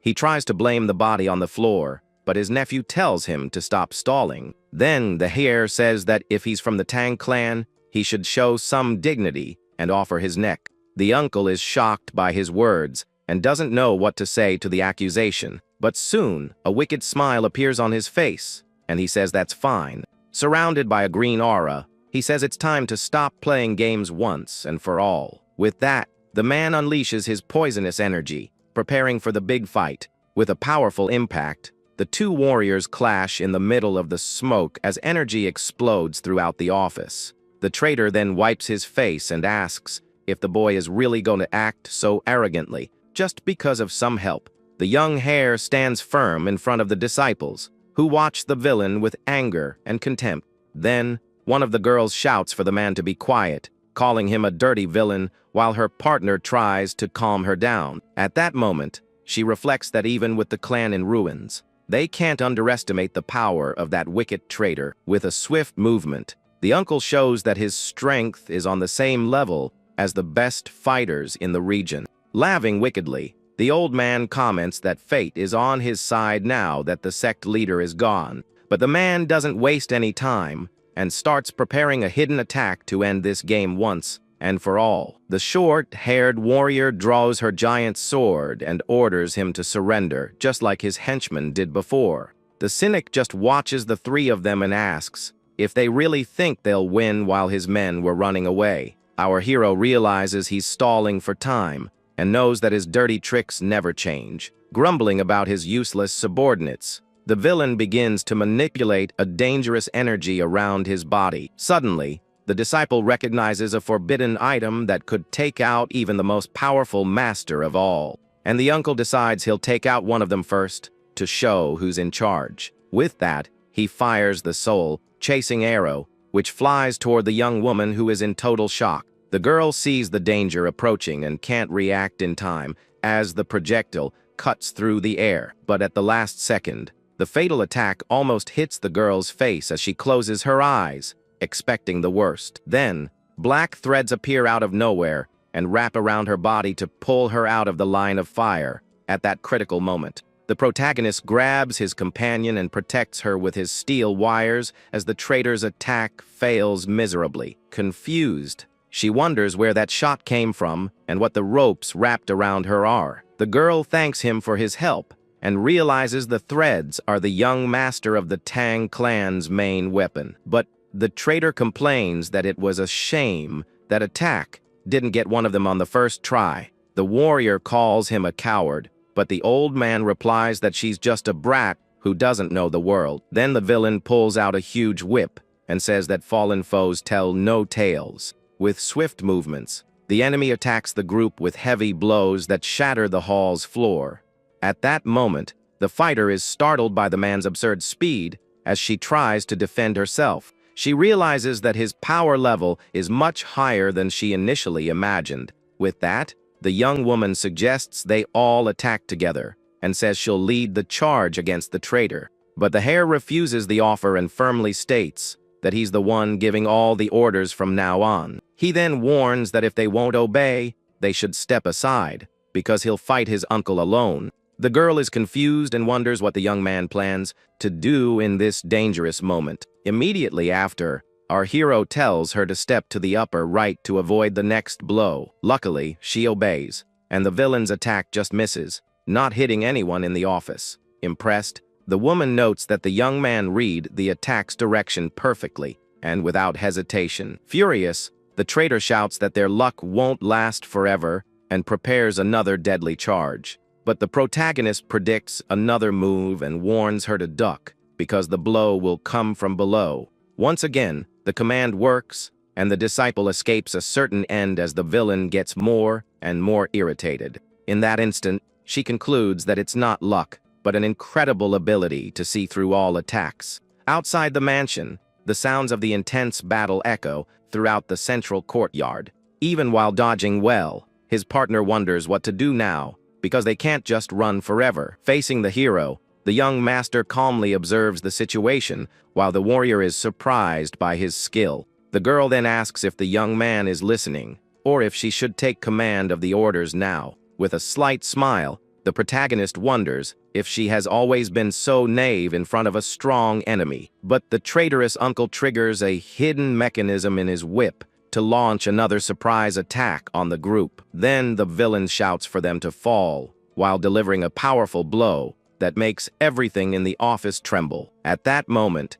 the hare senses the imminent danger and warns his companion to be very careful with the impact.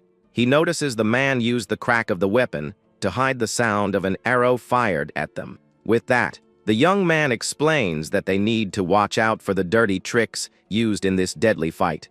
Immediately after, the young man manipulates his invisible threads to intercept the projectile's trajectory. With a precise move, he protects his ally using his special technique of controlling durable wires. The young woman thanks him shyly, and the hero thinks to himself that he misses the angry version of her from the past. Furious, the old man scolds the youths and asks if their master only taught them to run like cowards in fights. Feeling her honor wounded, the girl charges at the villain, completely ignoring her partner's warning of danger. She then clashes her blade against the uncle's flexible weapon in a contest of pure strength and agility, but the dangerous whip wraps around the fighter's sword, trapping her weapon in a deadly snare. With a sudden move, the traitor throws his opponent off balance, showing his superior combat experience. The warrior ends up being thrown hard against the wall, while her friend runs desperately to help her. Her partner asks if she's okay as the enemy approaches, with a victorious look. The villain laughs and says this is all hilarious, as he unleashes a green aura of powerful energy. The two disciples are in shock as they realize the man has reached the highest level of the martial realm. But our hero tells them to focus, saying it's just a cheap trick from the villain. With a furious look, the traitor wonders where the young man gets so much confidence. He then vows to finish the young man and launches a devastating energy attack. A blade of pure gear green energy cuts through the air and descends toward the group as they prepare. The hare explains that if it were a real technique, the energy would cover the entire weapon, not just a part of it. With this, he realizes his uncle can barely use the power of the peak realm and is not a threat The young man then thinks that the two of them get scared easily and decides he'll use this fight as practice. He then warns them that they'll have important roles in the future and tells them to get ready to move. The uncle sees the young man throw a dagger, but just laughs, saying he won't fall for another silly trick. With a wicked smile, the man comments on the games and the strange threads his nephew uses. He decides to ignore the dagger and lunges at the heir, saying he'll take him out first. Suddenly, the dagger explodes in an immense flash, catching the traitor by surprise in his attack. The villain is shocked by the force of the explosion and shields himself from the impact with his arms. Amid the smoke and dust, the man can't see anything and wonders where they went. He then gets angry and calls the trick superficial as he looks around the hall. At that moment, the group uses the distraction to jump through the hole in the ceiling and escape. The uncle chases after them and laughs, asking if they're already running in fear of the fight. With a dark look, he says he'll send them off in peace and tells them to stop fighting. But our protagonist just stares at the enemy seriously and tells his allies to get ready. The two warriors then position themselves beside him, ready for the next phase of the combat. With a determined look, our hero announces that they will finally begin their counterattack. One of the girls then understands that the escape was a plan to lead them to a more open area, but the traitorous uncle becomes furious and prepares to attack with his whip. Despite the disadvantage, he yells that nothing has changed and attacks the group with a powerful blow that destroys the wooden floor. The hero dodges and thinks that the basics of combat are to always choose favorable terrain. As he dodges, he teaches his allies not to attack the enemy's weapon head-on with full force. Instead, the young man shows that the ideal way is to push the whip to the side as if parrying. The young master also warns that even after blocking, they cannot let their guard down. With fury in his eyes, the uncle prepares for a new strike, much stronger than the last. This is because the whip's return is even more dangerous and can hit them by surprise. In a swift and precise move, our hero dodges the attack with incredible ease. He then uses the opening to quickly approach the villain and prepare his own attack. Without a second thought, the young man tries to strike the uncle's eye with his dagger. The traitor screams in pain from the direct hit as the hair lands safely on the ground. The two warriors are impressed by the young man's skill and practical knowledge. He then looks back, a bit confused by their reaction in the middle of such a serious fight. With a sharp gaze, the protagonist asks what they are looking at and says it's their turn. At that moment, a large explosion occurs in the nearby trees, drawing their attention. The disciple then charges at the wounded man and begins to fight him directly. With a precise and powerful blow, she manages to disarm the uncle and cause a major injury. But the uncle manages to block the blow with his weapon's handle and continues to fight bravely. With an angry smile, he spins his body and prepares a powerful counterattack with his whip. The man screams in pain and fury as his injuries begin to hinder his movements in battle. The villain tells them to stop fighting and attacks with several powerful whip strikes at once. The disciple manages to defend against the attacks with her sword, but the enemy's pressure is overwhelming. Because of this, the uncle's power throws her back from the impact of the blow, opening her guard. Then her partner attacks from behind, saying the fight is finally over for that traitor. Her sword's blade nearly cuts the man's neck, but he manages to defend just in time. With a quick move, the young woman manages to knock the villain to the ground with a precise blow to his legs. But the man gets back up and realizes that as one retreats, the other advances to attack relentlessly. With a wicked smile, he understands that the two brats are using a team fighting tactic. The traitor says it's useless and begins to charge his weapon with a deadly, poisonous energy. He claims that in the face of overwhelming force, their tactic won't work at all. Then the uncle yells for them to cry as he tears them apart with his most powerful and swift blow. The girl is in shock as she sees the green energy coming toward her with absurd speed. Her partner also can't react in time and is frozen before the fatal attack that approaches. But at the last second, our hero appears and uses his threads to save them both from a certain end. The threads pull one of the girls, and she manages to kick the poisonous whip away into the air. The other disciple is also saved and uses her sword to deflect the trajectory of the villain's attack. The traitorous uncle is completely shocked, unable to believe they managed to dodge the blow. Impressed, the uncle realizes the two are already counterattacking while his posture is broken. With that, the villain quickly recomposes himself and prepares to attack again with his whip.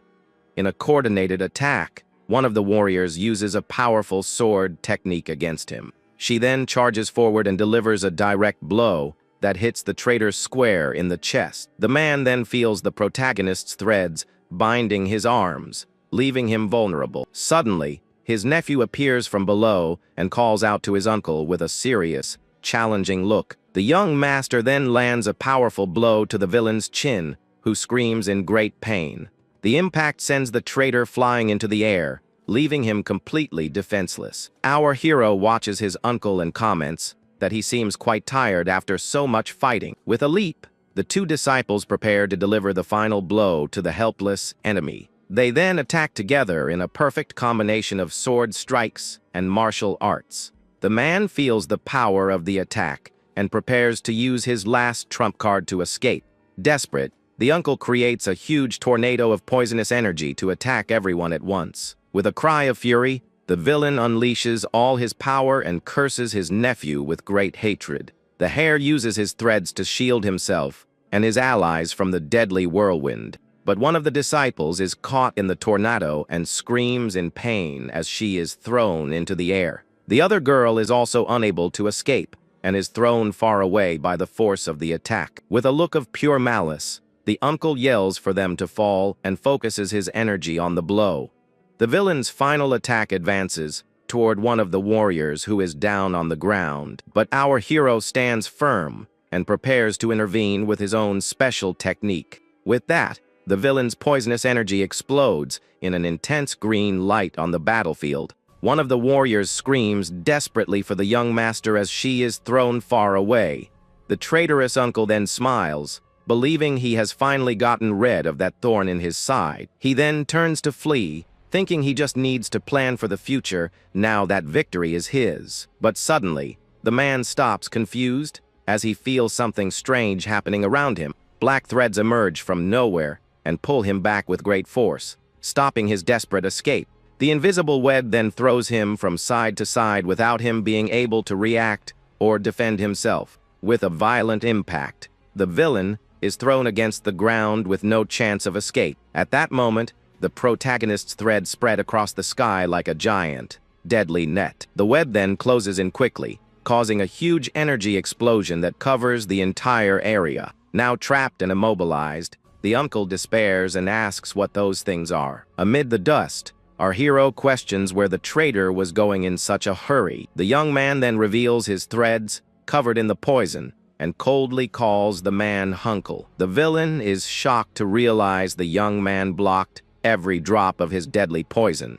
Desperate, the uncle begs for forgiveness, appealing to the fact that they are family. With his back turned, the hare reflects on the word forgiveness as the man awaits his answer. He then reveals that he promised his father to give a single chance to any criminal he encountered.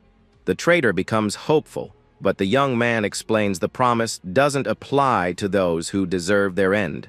With a cold look, the protagonist says this exception is exactly his case and tightens the threads. Then the uncle screams in pain as the threads tighten around his neck to end it all. With red eyes, our hero uses his threads to suffocate the traitorous uncle, who screams in pain. In the distance, the two warriors watch the scene, and one of them calls out to the young master, worried. The villain then begins to lose consciousness as the life slowly fades from his eyes. With a look of pure hatred, the traitor glares at his nephew, who is finishing him off without any mercy. In his last words, the man swears he will curse the young man even if he goes to the underworld. With that, the villain's lifeless body falls to the ground, and the hero watches the scene coldly. The young master then fixes his hair, seeming calm after having dealt with his relative. One of the warriors comments that he is very cruel and seems like a demonic practitioner, but the other girl doesn't believe that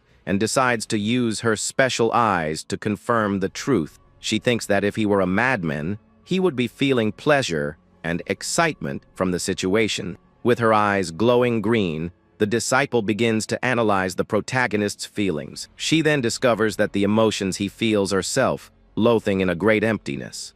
The girl also sees a sadness so deep that she can't understand the reason for it. She concludes that he has become indifferent on the outside, but carries a huge weight on his shoulders. With a sigh, the young woman calms down, but a new question about the young man arises in her mind. She then wonders why the hare looks at her as if he already knows her from somewhere. Our hero then turns around with a confident and determined look toward the future that awaits